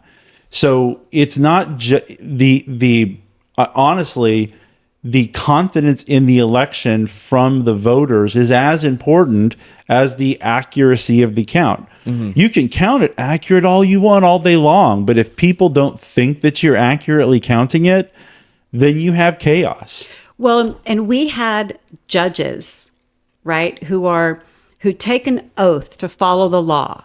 And these election judges, this is the second season, or maybe the third season, that I've appointed poll watchers specifically to show up right before the polls close and follow the judges to central count during early voting, right? Because that's where the majority of our ballots are being cast. Sure. And I can tell you, we had reports of judges stopped for chicken. They stopped for a dinner. They made 3 stops before they went to central count. We had those Dallas County election employees who were collecting the ballots during early voting during the day stop for lunch and leave the car unattended. And I had poll watchers tracking this and filing out affidavits. So if the public knew that people were stopping for chicken with your votes in the back, or they were making stops, 2 or 3 different stops, it inherently changes when you have poll watchers following them, and they'll say, okay, because the judges would try to send them home going, okay, we're done, voting is stopped. They're like, no, I'm going to follow you to wherever, central count or regional. And I've had election judges call the police on poll watchers for following them to central count. What? Just go to central count. Right. Just do the right thing. Yes, you nobody made you become an election judge. That's right. You signed up willingly. You signed way up out of your way to do it. Right. You signed up for this responsibility, and you were given a heck of a lot of authority because what you're doing is important. Mm-hmm. So, yeah, you should expect that someone's going to be observing you. Yes. The significance of what you're doing. Again, Matt Kolodowski's race was 1,500 votes. Any one of those election judges driving home from their polling location could influence 1,500 votes. That's right. That's why it matters. That's why people care. I mean, Morgan Meyer, a few cycles ago, won by less than 1,000 votes. Right. Angie Chin Button similarly had a couple hundred vote difference, and that's how she won her election. So yeah, all this little stuff matters. And I don't think. I mean, are you surprised to hear some of these stories? I mean, did you get some of this because I know that you're reviewing some of the data that we gleaned from the rapid response team. Like, is this information shocking to you? It's not shocking now. It's shocking once when I first started, after to kind of take it nationally for a second, I think that, we do owe a round of applause to Trump saying, hey, there's some serious issues here. No one this was really not on anyone's radar. Elections were just happening, and now Dallas County or counties across the country are like, oh, the Republicans are showing up and causing problems. No, we're just identifying the problems. The problems have been there. So it's funny that you say, so not to date myself, I'm old enough to remember the 2004 election where Bush beat Kerry, and the Democrats were complaining about voting machines in Ohio flipping votes. Yep. They complained about it so much that there's a movie called The Candidate, not safe for all families. But the end of that movie, spoiler alert, is that there's machines that manipulated the votes. The Democrats were complaining about this back in 2004, 2005, when they just couldn't wrap their head around how this oil man from Texas won as president. It's just, it's cyclical. Like they'll complain about it. Hillary complained about stolen elections in 2016 and all that sort of stuff. But Well, I'm going to age myself even more because I remember the great election between Gore and Bush. Oh, yeah. Yeah. Right? Where hanging chads in Florida. Yeah. Where, guys, this goes both ways, right? And I was horrified at hearing that, as I identify as a Republican, I'm conservative, but I'm listening to the news, and this was way back when I really wasn't engaged politically because I've only gotten involved locally since 18. But I'm like, what is this? And nobody, it's like his brother, like Jeb, it happened to be in Florida with the thing happened and the thing and the stuff, right? And I'm thinking, why isn't the world up in arms? And it just, the Supreme Court, did the Supreme Court decide it? Is that what happened? Or did he went ahead? They didn't decide it, but it went to the Supreme Court, and then he went ahead and Gore went ahead and conceded, right? Yeah, it was basically who was going to have the authority to make a certain decision, if I remember correctly. And that. What year was that? 2000. Okay. 2000. You guys were just children. Oh, we can go back to I wasn't. Third grade. I wasn't able to vote in that election. 04 was the first one I could vote in. Well, but you can go back to 60 with Kennedy and Nixon and missing ballot boxes and people voting from the grave and all that sort of stuff. Like the need for election integrity and election oversight is important, as is the need for effective legislation to make sure that we have the right election laws on the books. So I want to talk about that. So the legislative session is coming up in Texas.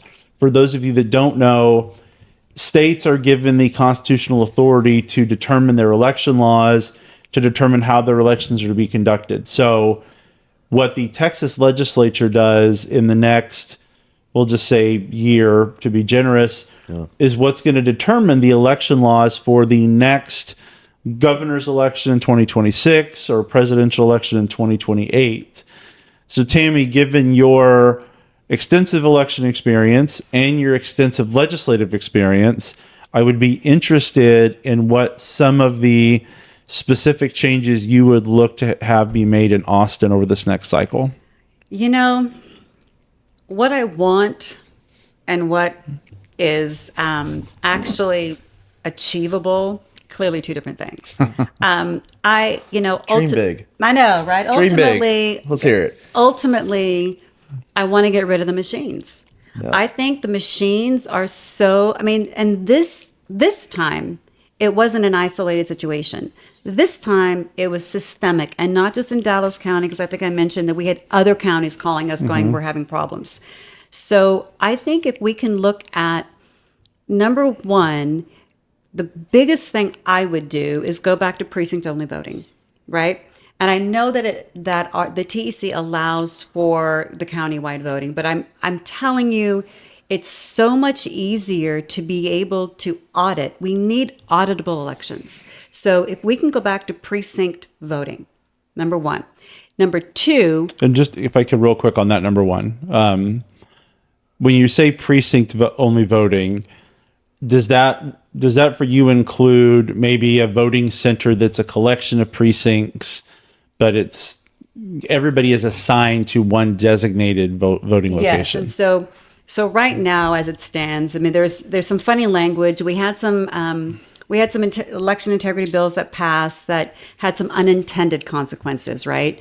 But to your point, I'm not saying, like in Dallas County, for example, we have, I think there's like 830 total precincts, but with actual voters in there, it's like 750 or something.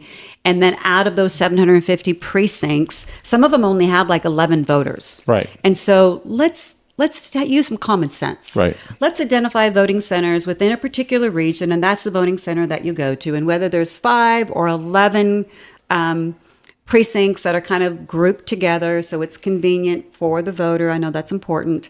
But I also think it's from an expense perspective. We had some of these voting centers that had 11 votes. Like I looked at every single one of the voting centers, and we had some that had 7 votes, 11 votes. I've worked those before. Yeah, Complete waste of money. It's just honestly, that's just it's essentially a scam. Yeah. 100%. Where we're just, hey, let me burn pay some money. friends to do something for a day. Yep. And a lot of the teams that are at these voting centers are family members. Right. And so there's a whole family, and it's, some people got like 111 hours of overtime. I mean, it was ridiculous on early voting. In one day. I know, in one day. It was amazing. But so precinct only voting, I think it will make things easier. The other thing that I am passionate about is, I know I said on the onset, let's get rid of the machines, but let's do it wisely. Right. Yeah. Right?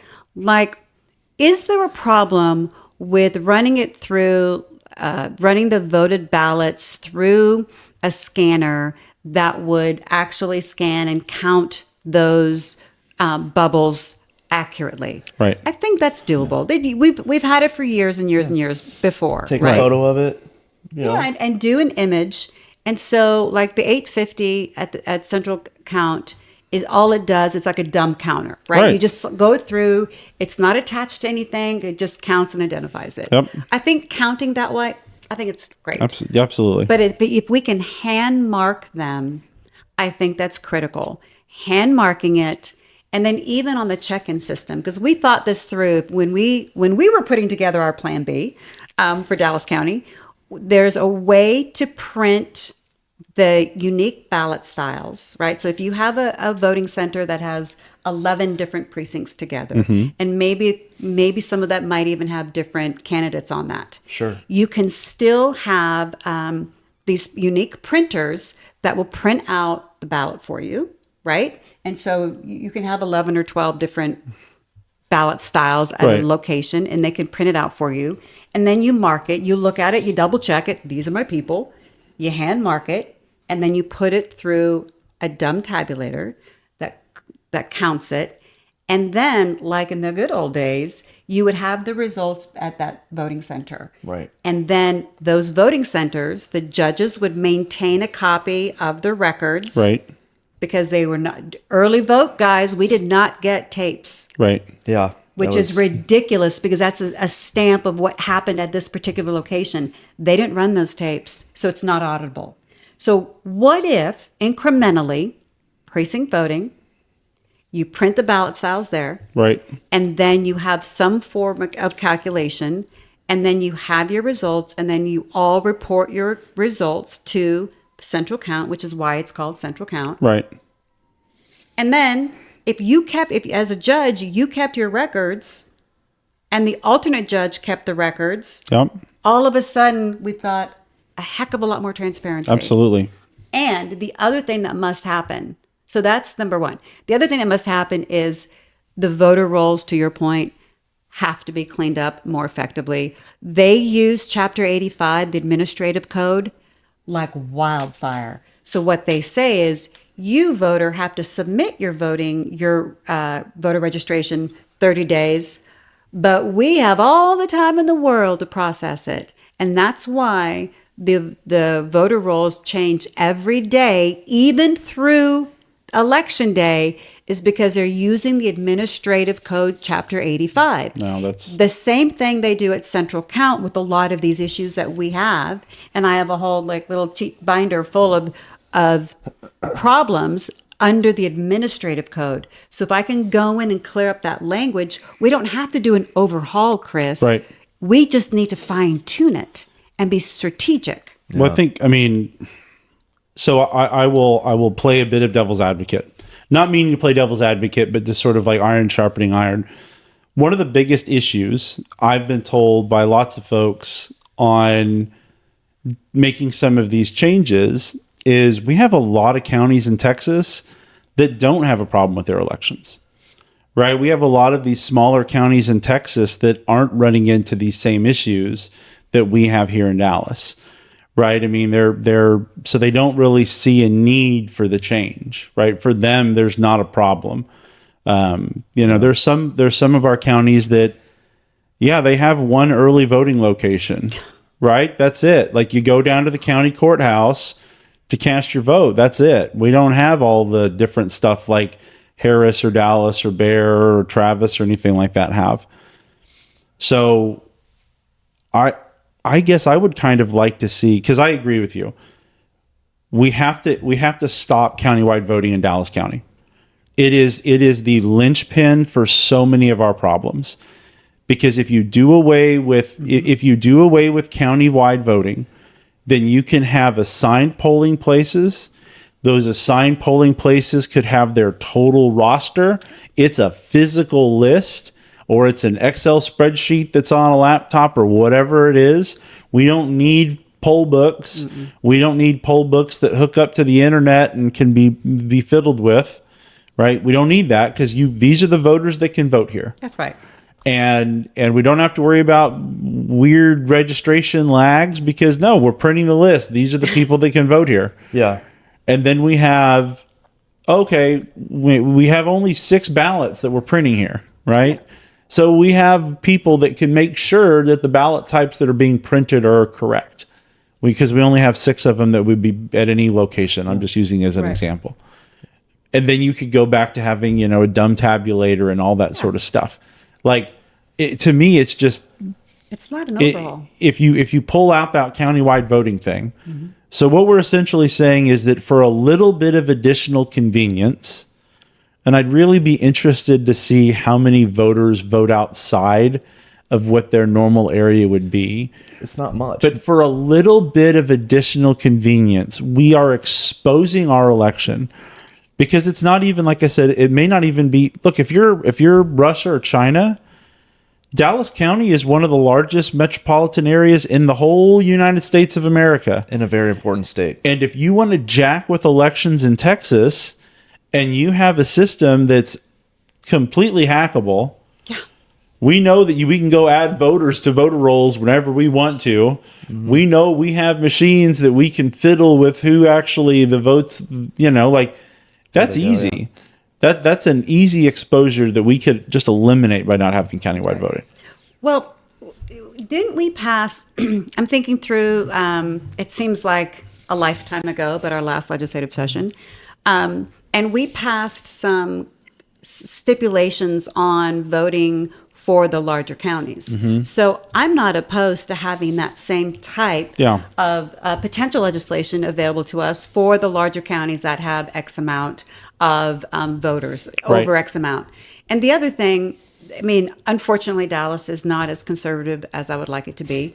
We have the last 25 years have been, it's been absolutely tragic here in Dallas County, but we're working on it. Yeah, if you like the way Dallas County is run, this is the wrong podcast for you to be on. Yeah, sorry, right? But it's been abject failure. So, it's going to have to be a long game, but I do believe in local control. And here's my struggle, Chris. I believe in local control. I believe in local government. So, how much authority and power does the local government have? Our commissioner's court could tell us, we could, without legislative need, go to precinct voting. Yeah. We have the power, just like in Chapter 65. We have the ability to go back to hand count and hand marked ballots. So I don't necessarily think more legislation is the key. I think fine tuning what we have and then looking at what can we do for these larger counties. So I agree. So obviously I'm very into local control. Yeah. I struggle because our Well, local, but here's my thing, and this is why county size matters with regard to this sort of legislative change. The effect that elections in some of our larger counties have on the rest of the state is so outsized that it's not just a matter of local control, right? If you can manipulate the big counties in Texas, you can change the outcome of elections, which then disenfranchises all those locally controlled counties everywhere else in the state. So for me, it's just a matter of that. It's like, no, once you cross a certain threshold, you just can't have countywide voting, right? It's just not, you can't have the countywide voting. You can't have the machines because it just, there's too much of a threat or a danger to having our elections manipulated. Yeah. And because it's in these big counties, it can have a massive effect on the rest of the state. So I that's my counter, because I mean every value is balanced with others. Like, yeah, local control is extremely important, but at the same time, if a handful of big counties in Texas can be hacked and it changes the outcome of our election, we have to safeguard the whole state from that. yeah, I agree. And I also think when it comes to, little things, and I don't know where to find this. I don't know if finding out who controls the, for the judges, right? For the presiding judges. I know that we do it where it's whoever won the governor vote. Is that is that the TEC, or is that just our commissioners decide that? Because I don't know where that is. So it'd always be Democrats then. I believe That's right. well, I believe that's I never followed that rule. I was always like, you. why am I always the What alternate alternate? judge? It's because I just got started. I figured they're putting the more seniority. no. I believe that's. I learned something. That's awesome. outstanding. I think it is Welcome in to the. podcast. I think it is in the elections code. I think it is in the elections code that's how you decide some of that sort of stuff. There's another thing that I would like to see changed. I don't understand how it's even constitutional for this to happen. I don't think that the Secretary of State should be able to grant waivers of the Waivers. elections code. So what that means is there are certain times when a county can petition the Secretary of State and ask for basically permission not to follow the election law. And right now, the Secretary of State in certain instances has the ability to grant those waivers. Dallas County asks for a lot of waivers. Yeah. Here's my thing on it. The election law is what the legislature is established. I do not think that should be circumvented by unelected bureaucrats. That's right. I also think that it violates the due process rights of candidates for them to have to be in an election where the election code is waived. Yep. And they have no due process rights to petition against it, to say that I don't want that. If you're a candidate in a race in an election and they want to change the election law that's in place, duly in place in your area, you should have a right to petition, to object, and to be heard on that. So I think that the only way that a waiver should be able to be granted is if it's granted by the court. And I absolutely concur. When we testified this last time in regards to the shenanigans, so many of you may have heard about the limited term ID, and the Secretary of State on their website said that the limited term ID was an acceptable form, right? And a limited term ID is specifically an ID for somebody who's a non-citizen. Right. So the whole point of a limited ID is for a non-citizen. And they were saying, well, they could bring that, and that if they showed that limited term ID, then as an election judge, I would have to allow them to vote. And it wouldn't come up on the poll book, so I could allow them to vote. Provisionally. Well, Yeah. actually, if it did come up on the poll book, Then you'd have they to- could vote regularly. It's like no one made the connection. Like, That's right. The ID is for someone that's not a citizen. That's right. But we'll have they're them vote. registered to vote. Yeah. So we testified, and we went up there and we were like, okay, that's not cool, because you're disenfranchising actual legally able to vote voters. Right. So we had to make a fuss. Mm-hmm. Like I had to go to Austin. I had to spend the entire day testifying. We have to wait to testify. So they wait public testimonies to the very end of our hearings. And we had to make a stink. Well, the Secretary of State, Jane, was in the room. Now, normally she doesn't attend these hearings, PSO, by the way. And she's in the room. And so we were able to corner her. And after much discussion, they then submitted a statement saying that they're going to refer it to the Attorney General, Ken Paxton's office. Well, in that same discussion, we confronted her about understanding that poll watchers would not be allowed into central count, right, from the polling locations. And she said that is not the intent of the law. We were going to send an email reminding Hyder that was not the intent. We believe that intent is that they can follow throughout. So even when the Secretary of State allegedly says that they have a position, she clearly did not send that email, right? Or Hyder disregarded it. And so, then where's again, from a legislative standpoint, like where's the teeth? Yeah. Where's the recourse? and so on it? you've Nothing. got, so, and that went, at one point there was the sequentially numbered, the sequential numbers on our ballots that was supposed to happen. And the Secretary of State said, well, not really. And then they kind of backtracked on that. And then we had to fight to get that done. So everything is a fight, to your point. Right. And if they continue at whim to carve things out that don't apply, then there is no stability. And they have the ability to just pick and choose. Yeah. Based on a whim. And so It's just like, if you relate ballots to money, every single dollar in the United States has a giant serial code. Or it's like if you went to your bank and you deposited money and it was like, hey, it's 5% off. You good with that? You'd be like, no, I'm not good with the 5% off. What are you talking about? Like, it's just constant. We deposited most of your money. Right. And Like, what? and to your point, our vote, in my opinion, is the most valuable currency we have. Way more valuable. Yeah. And so I will be rigorous. I will be passionate, and I will continue to wear them down until we're able to look at the voting, until we don't have to have a rapid response team that is on call from 5 a.m. Right. until midnight, fielding phone calls of blatantly absurd problems. And if this was a business, it would have been shut down. Right. It would have been a recall in a minute. If this was food poisoning, if this was any other issue.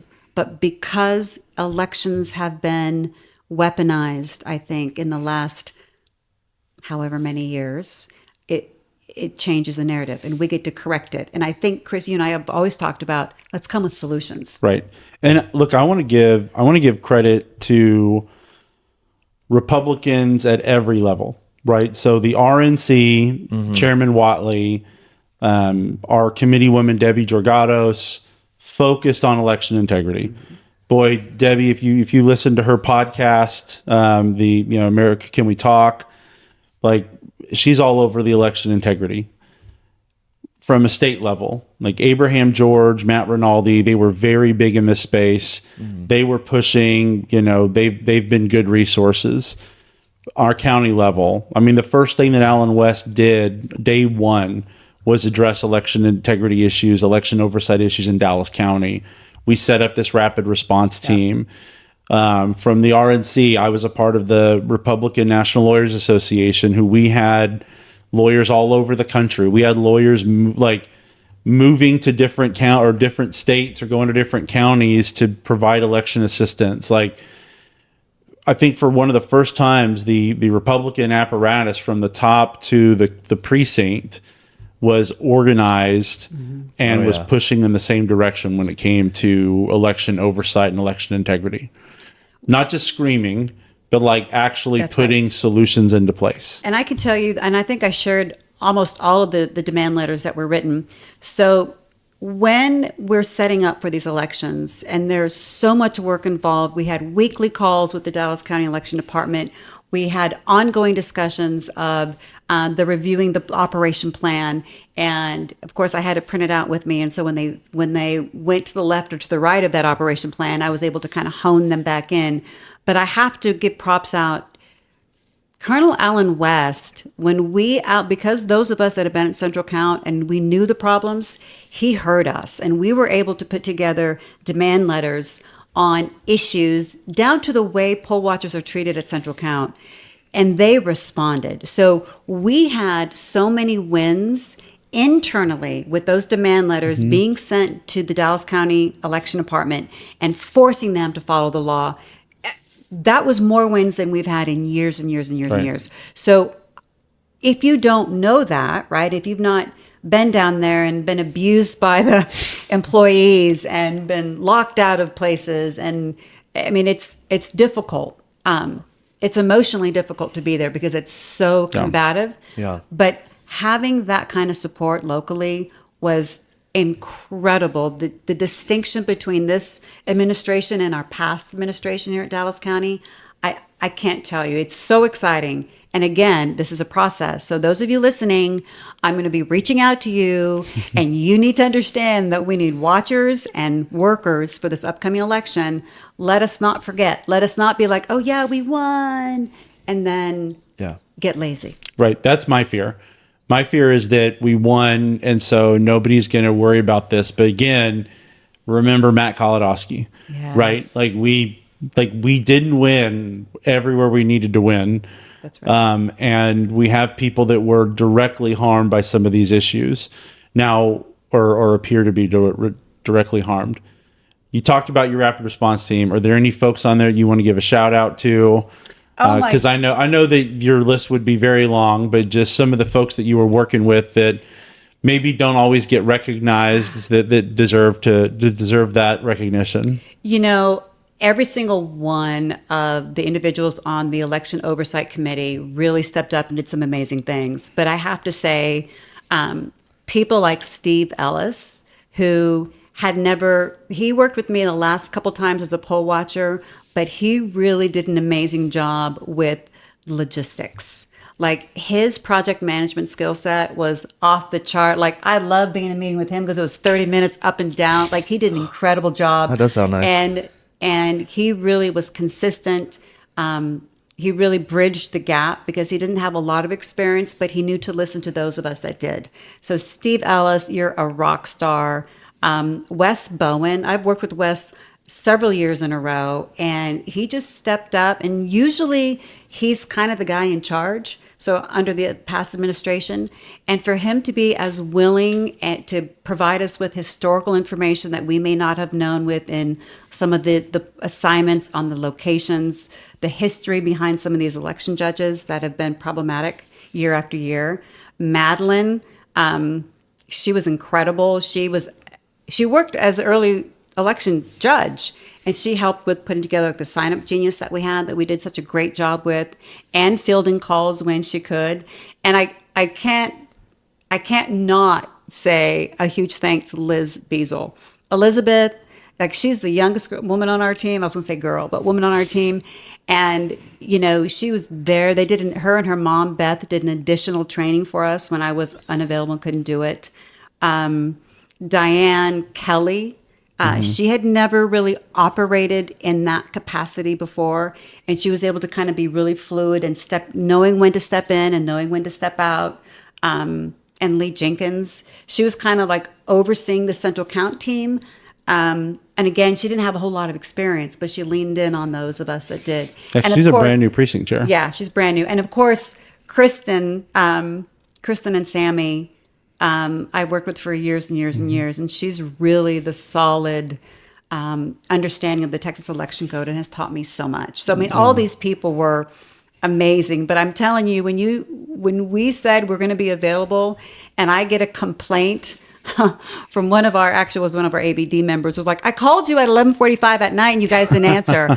I'm like, I love that, but all of us have full-time jobs. Yeah. And we still, I know, 11:45, the nerve of me, right? But we did, we were able to take those calls and do just a really fantastic job. And I think that's all 5 of us. I don't think that I neglected anyone who was actually fielding the calls and really working in concert with the county party, because historically we've kind of worked in a silo. So being able to lean in on their resources. Right. Yeah. I mean, I'm excited. We learned so much, so very, very much. And then of course, Barry Warnick also really helped on some other issues. So we've got a great team. And the thing is that, and this is where it's an exciting development in Dallas County of Republicans working together.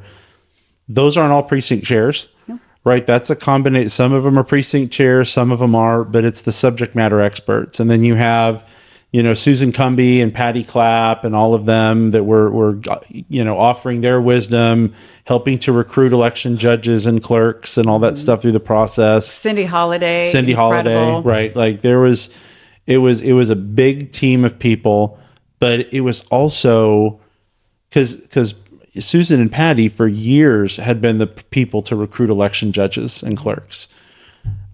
And so it was like, it was old hat. They've done this before. They know how to do this. They know the numbers to call. They know what to do. And then you talk about like Kristen Bickham and her encyclopedic knowledge of the elections code, being able to be where she needed to be on that rapid response team. That was a thing for me, just looking at it organizationally from the outside. Like when I would get calls to, be asked legal things, it was like, okay, everybody's actually where they need to be to get the most out of them. So I thought that was sort of an incredible thing. And you were, spearheading all that. So, and it's also exciting. One of the things that I've learned is just, I know what I don't know. Right. Like I'm smart enough to know, what, I don't know that, and let me defer.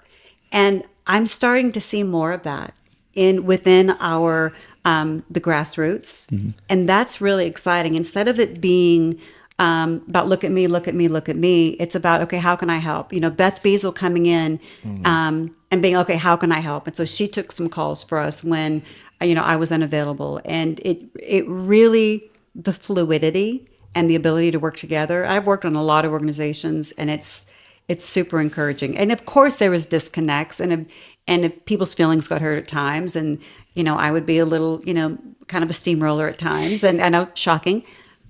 And people were able to just push through and do the right thing. And I think for this next election, we're going to be leaps and bounds ahead.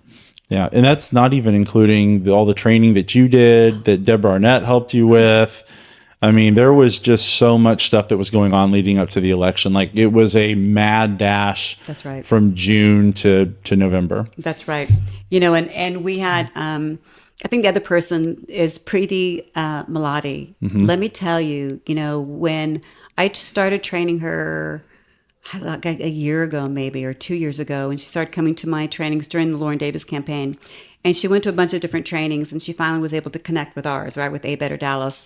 And to see her at Central Count, because we had Laura Presley come down and do the advanced training for the Central Count team, and to see her figure things out, gather a lot of the spreadsheets, put the numbers on paper, because it is difficult to power through all that time at Central Count, because you've got your during the election judge, and then you at Central Count, you're there for a 12-hour shift or a 16-hour shift, or some of us a 24-hour shift, and then to still do the things that need to be done.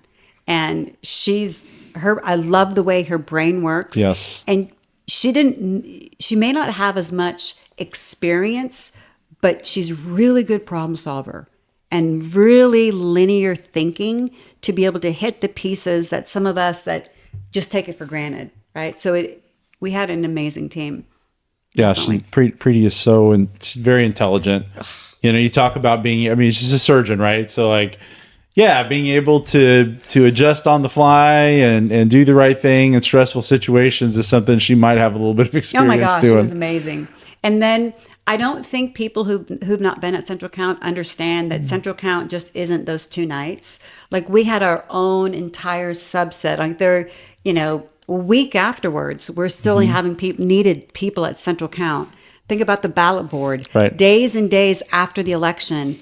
And so we need to be mindful of that, I think, with the next cycle on how much time invested and making sure that people have that in their schedule so we don't burn out. Because I can tell you, like, I kept telling my husband, like, I just need to get through these elections. Because, like, to your point, we did a Saturday training every Saturday for 9 weeks. Then we would do 2 Zoom calls a week. And then we had 2 advanced trainings a week. I mean, it got to the point where I understand why people like push really hard and then they're like, let go, but they don't come back into the fold. Right. We need to remind people, we need you to come back into the fold because we have elections and legislative cycle. Yep. And right now in pre-filing, guys, we only have, I think, about 1,900 bills filed so far in pre-filing, and we do expect about 8,000. So we need to be able to do, I tell people all the time, we're the party that can chew gum and walk at the same time. Well, especially, we have the speaker's race. No. And I don't know how many people have been following that, but like, man, big news on the speaker's race, right? So first we have Dade Phelan dropping out. Mm-hmm. Then we have, it seems like the stars are aligning around David Cook. And then we have Burrows out there trying to see if he can't drum up enough Democrats to vote for him to make a run at it. Like it'll be interesting to see. I mean, what are your So I thoughts on that have front? fielded many a phone call, and I think for those of you that are watching, the speaker is voted on by the House members. So some of people were texting me going, I don't remember voting for the speaker. And I'm like, that's precious. It's because you didn't. You won't and you shouldn't be, right? And we knew it was going to be contentious, right? And I have worked legislatively with Cook's office very closely. We've got great relationships. And it's difficult when this is what you do for a living is pass bills. I mean, it's difficult because I don't want to create enemies, and yet I want to make sure that that we can get this done and do this in excellence. And the Republican Party, folks, we've got to come together. And we talk about that a lot, but now this is a perfect time to do it. And so with the speaker race, we've got Cook that the Republican caucus is supporting. Right. Now, and then we've got Burrows. Now, we do have some dissension, and some of our Republicans went over to the Burrows side. Now, again, I'm not an attorney, but according to the rules, if your Republican caucus supported Cook's office and you're a Republican and you ran on the Republican ticket, Chris, don't you need to line up and shore up? Because is it not true that in the rules that it could disallow you? There are repercussions for not following the rules of the caucus. Well, that's a podcast in of itself. Try to summarize. So just for the folks in the audience that don't know, there is a GOP caucus in the House and in the Senate in Texas and at the federal level. And it's basically all the Republican representatives are in a group together. And so what Tami's talking about is what last night there was a vote of the Texas GOP House caucus on who should be the next Speaker of the House, or who the Republican standard bearer would be for that. David Cook won that vote. So under the caucus rules, all of the Republicans that are in the caucus, everybody had a chance to run within the caucus and take that vote. David won. Caucus rules say that everybody should vote in lockstep with David whenever he actually comes up for a vote. I guess I probably should call him Representative Cook. He comes up for a vote down there in Austin in January. January 14th. So the question is there's a number of members of the Republican caucus that are saying they're not going to vote for him. They're going to vote for another candidate, which would take them out of the rules of the caucus. I honestly don't know what mechanisms the caucus itself has to enforce that. Generally, it's, okay, we're going to primary you, right? Your powerful members of the caucus can say, okay, we'll fundraise for your primary opponents in the next cycle. But the Texas GOP at the last convention in May, or in June, I'm sorry, no, it was in May, changed the bylaws, changed the rules to allow for censure. Yes. And allow for censure to include you're no longer going to be on the Republican ticket. That's right.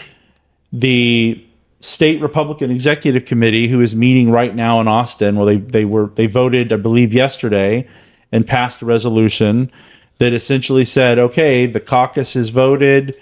If you're a Republican representative and you don't vote for David Cook, it is a censurable act. Yes. Which means if, let's just say hypothetically, Burrows goes, and it also included if you want to change the voting method to make it a secret ballot.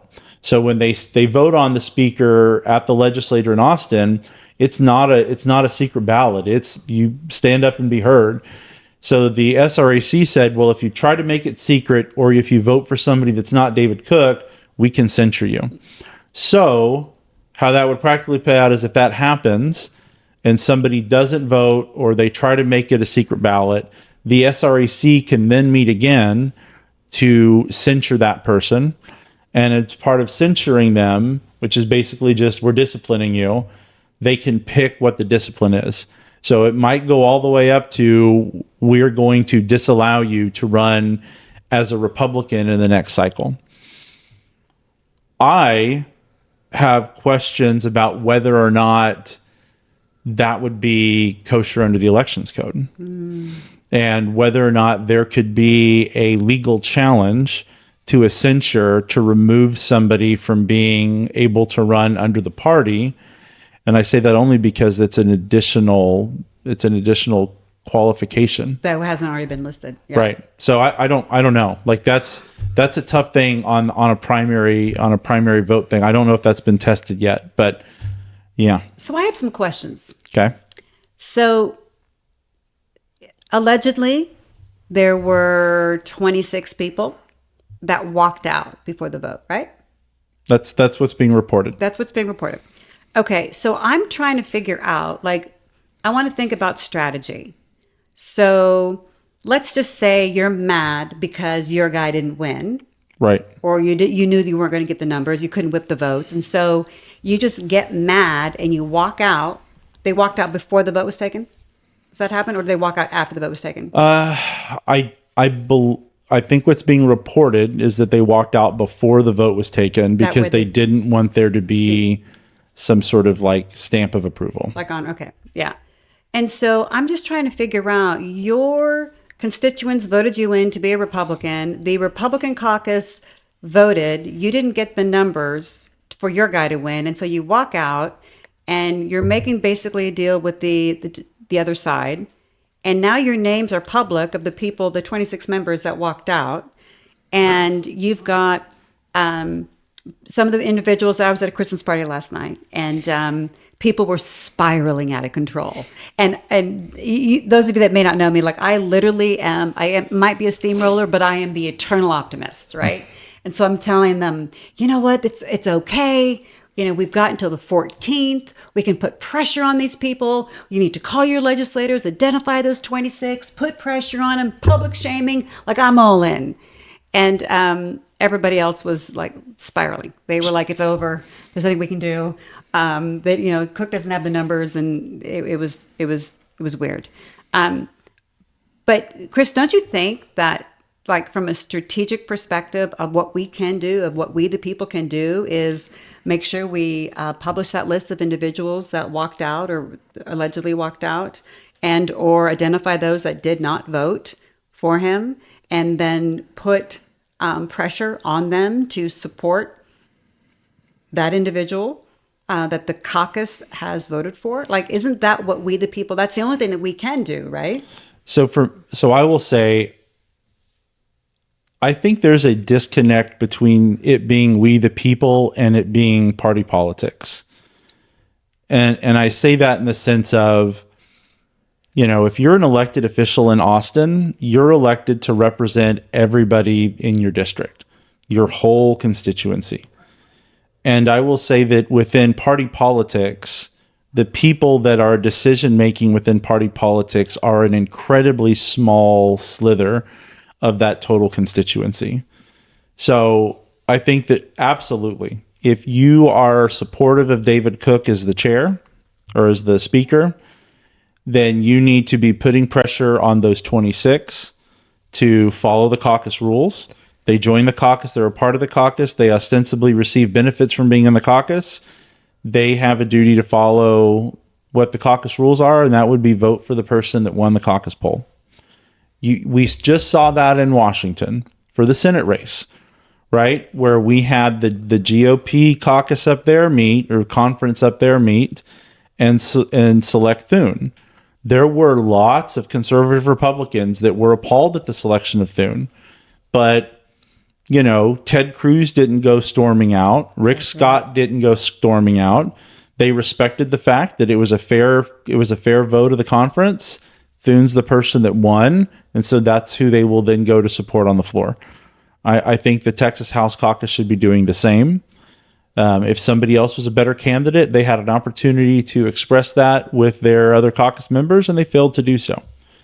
But at the same time, I don't necessarily think that any of the representatives have a responsibility to their voters to act in lockstep with the Republican platform or with the Republican caucus.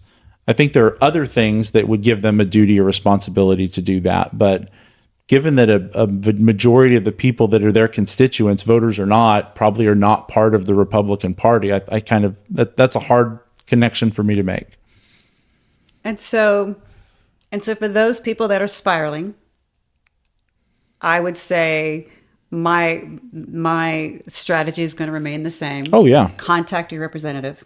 And because literally that's all you can do, right? That's all you can do. Right. Like, you can't vote for them, but you can certainly let them know what you would prefer, what you would like for them to do. And I think that, to your point, the messaging here, I think, is really important. And I know Chris and I agree on a lot of things. And one of it is, when you're wanting to get something across the finish line legislatively, in policy, just in general, I'm telling you, you get so much more done. You get so many more flies with honey than you do with vinegar. Absolutely. And so I always advise all the people that we brought to the Capitol last legislative session, we trained, be kind, be thoughtful, speak to what you would like. I like it where you're recommending that they follow the caucus rules. Right. That is a very reasonable expectation. Folks, when you start calling them and you're reaming them out, when you're rude to their staff, look, I work with all the staff, and I can tell you that where you win favor with legislators as just a regular person on the street, we the people, is through the staff, because the staff is going to guard them. The staff is their gatekeepers. So when you make the phone call, send the email, let's be the party of reasonable and responsible and intellectual, and not be the party of name calling. Look, Chris and I don't always agree. And this idea of, well, you're not as conservative, you're hearing that all through, right? Right. People are mad because, well, Cook's not that conservative. He's not a true conservative. And I'm just going to say that we need somebody who's going to be able to work across both aisles. We have to work with both. You have to work with the Democrats. But we as a Republican Party have got to unite and say, look, as long as you and I agree on 80% of it, we're good to go. I mean, I will say I was surprised that Cook did not draw a conservative opponent because Cook voted to impeach Paxton. Yeah. And I remember a time not too long ago where that was supposed to be a primary offense. That's supposed to be a censurable offense. That was, you're a bunch of crooks and all that sort of stuff. So, the world turns. But the way that I look at the caucus is this. I look at it the same way that I would look at a primary versus a general election. In the primary, Republicans, go fight it out. If you think you're a better person for the job, then go run, go fight it out. Be honest, be respectful, but go fight the thing out. But then once we get past the primary, once we've decided who the Republican standard bearer is, everybody needs to get behind that person so we go win in the general. That's right. With the speaker race, the caucus vote is your primary. That is your chance. If you're a Republican and you think you're the best for the job and you want to go crazy, do whatever you need to do to build up your crew and go try to win the caucus. But once the caucus is over, then we all have to get behind the standard bearer and go to the House floor and vote together and not be fractured and not have that sort of stuff. Look, that's what you had a chance. You had a chance with your members of your caucus. Yep. If the only way for you to win is for you to unite with the other party against your own party, then that's a serious problem. That is something that, you might draw a primary for that, and rightfully so. Yeah. You're basically choosing your own selfish political ambition and are willing to team up with people that want to have child gender mutilation, and they want to have more abortions, and they want to have all that stuff that we are at our core opposed to as Republicans. You're going to go team up with them against your own party. I do. That's a big problem. And I think that strategically, when we talk about contacting those, let's just say it's those 26. I mean, that's again, you and I weren't there, but if what they're saying is true, and we can verify, right? And we identify those individuals and we get that list. Chris, do you, just from a strategic perspective, I know some people think, we need to contact them all, right? Contact all of them and full court press. Or do you think it's more effective for you to contact yours? So it is more effective for you to contact yours. I will always say, if you, number one, write your own email or write your own letter. Don't pull a template from somebody else. Have it be your actual thoughts, even if it's brief. It's not like you're writing a dissertation. Give them your thoughts, do so respectfully, do it out of your own voice. And when you're writing it to your representative, put in there, I am one of your constituents. And this is what I am saying to you. I live in your district, and this is what I'm saying. That matters most. But it's still worthwhile to send it to the other 25. Right? If you don't live in their district, because you're still a Republican voter in the state of Texas, you're still a Texas citizen, and you are sending them your thoughts to encourage them to act in a certain way. So I do think that if you're passionate about this, send it to all 26. If your representative is one of those 26, make sure to let them know that. And that's what I love. It's the both and, right? It's not the either or strategy. And I would add to that, I've been in offices, specifically when it comes to election integrity. And this was Morgan Meyer's office. And I had asked, it was several years ago during COVID, because I know they tried to make us wear masks. And I asked the staff member, well, how many people are on me with this? Because I was when he hadn't signed on to a piece of election integrity legislation yet. And so they looked up on that because they're to track this information. So they pulled it up on their computer, and he goes, well, do you want the real concerns? And I'm like, well, no, I'd like all of them. And he goes, well, we don't even pay any attention to those templated ones. Right. And I'm like, you don't pay attention to them? And he's like, no, we don't even look at those because it's a template. Same thing with the robocalls. When people try that, we just don't even listen to it. That's just noise. And so in that same comment, because they had said at one point that only 13 people had reached out to him and asked him to sign on to the election integrity legislation. And I couldn't believe it. I'm like, show me your screen. Like, come on, 13. And Morgan Meyer is my representative. So I would add to what Chris said, 100% I agree. As someone who's mobilized, here at A Better Dallas, I am the VP of grassroots mobilization, mobilized hundreds. I would add to that, make it personal. Mm-hmm. Not only do you use your own template, like your own paragraph, but tell them something about you, something personal. Why are you doing this? Why does it matter to you?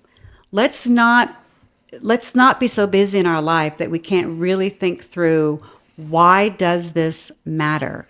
It matters to me when it comes to sexualizing our children, because my niece was trafficked for 15 years. We just found her like 6 months ago, and her journey started in the schools, where that's where they first started this tragic story of her being vulnerable and exploited in the schools. So that matters to me. And when you say something that personal and that vulnerable in that email, they will remember you. They don't just remember me because I'm up there once a month.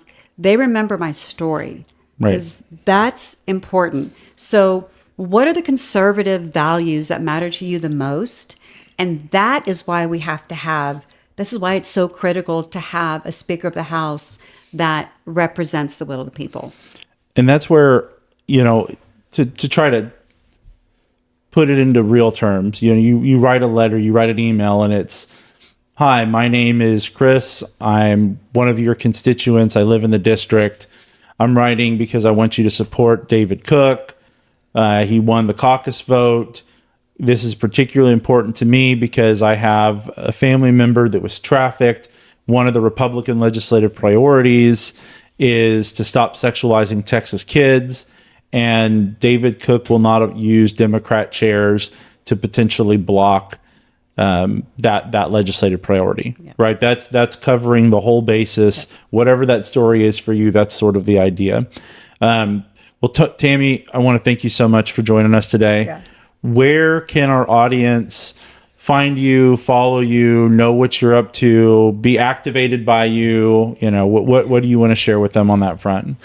Well, it depends on when you talked about support. So I also have a channel that we're starting, and it's just Tami Brown Rodriguez. It's nothing exciting. The name is Tami, T-A-M-I, Brown, B-R-O-W-N, Rodriguez, R-O-D-R-I-Q-U-E-Z. We can be found on YouTube. We can be found on TikTok, on Instagram, on Facebook.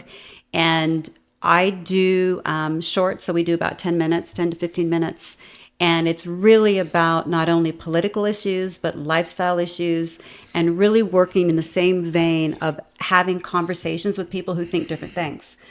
I want to have a conversation with the Democrat. I want to seek first to understand. I think we're really closer than the media makes us out to be. So check that out.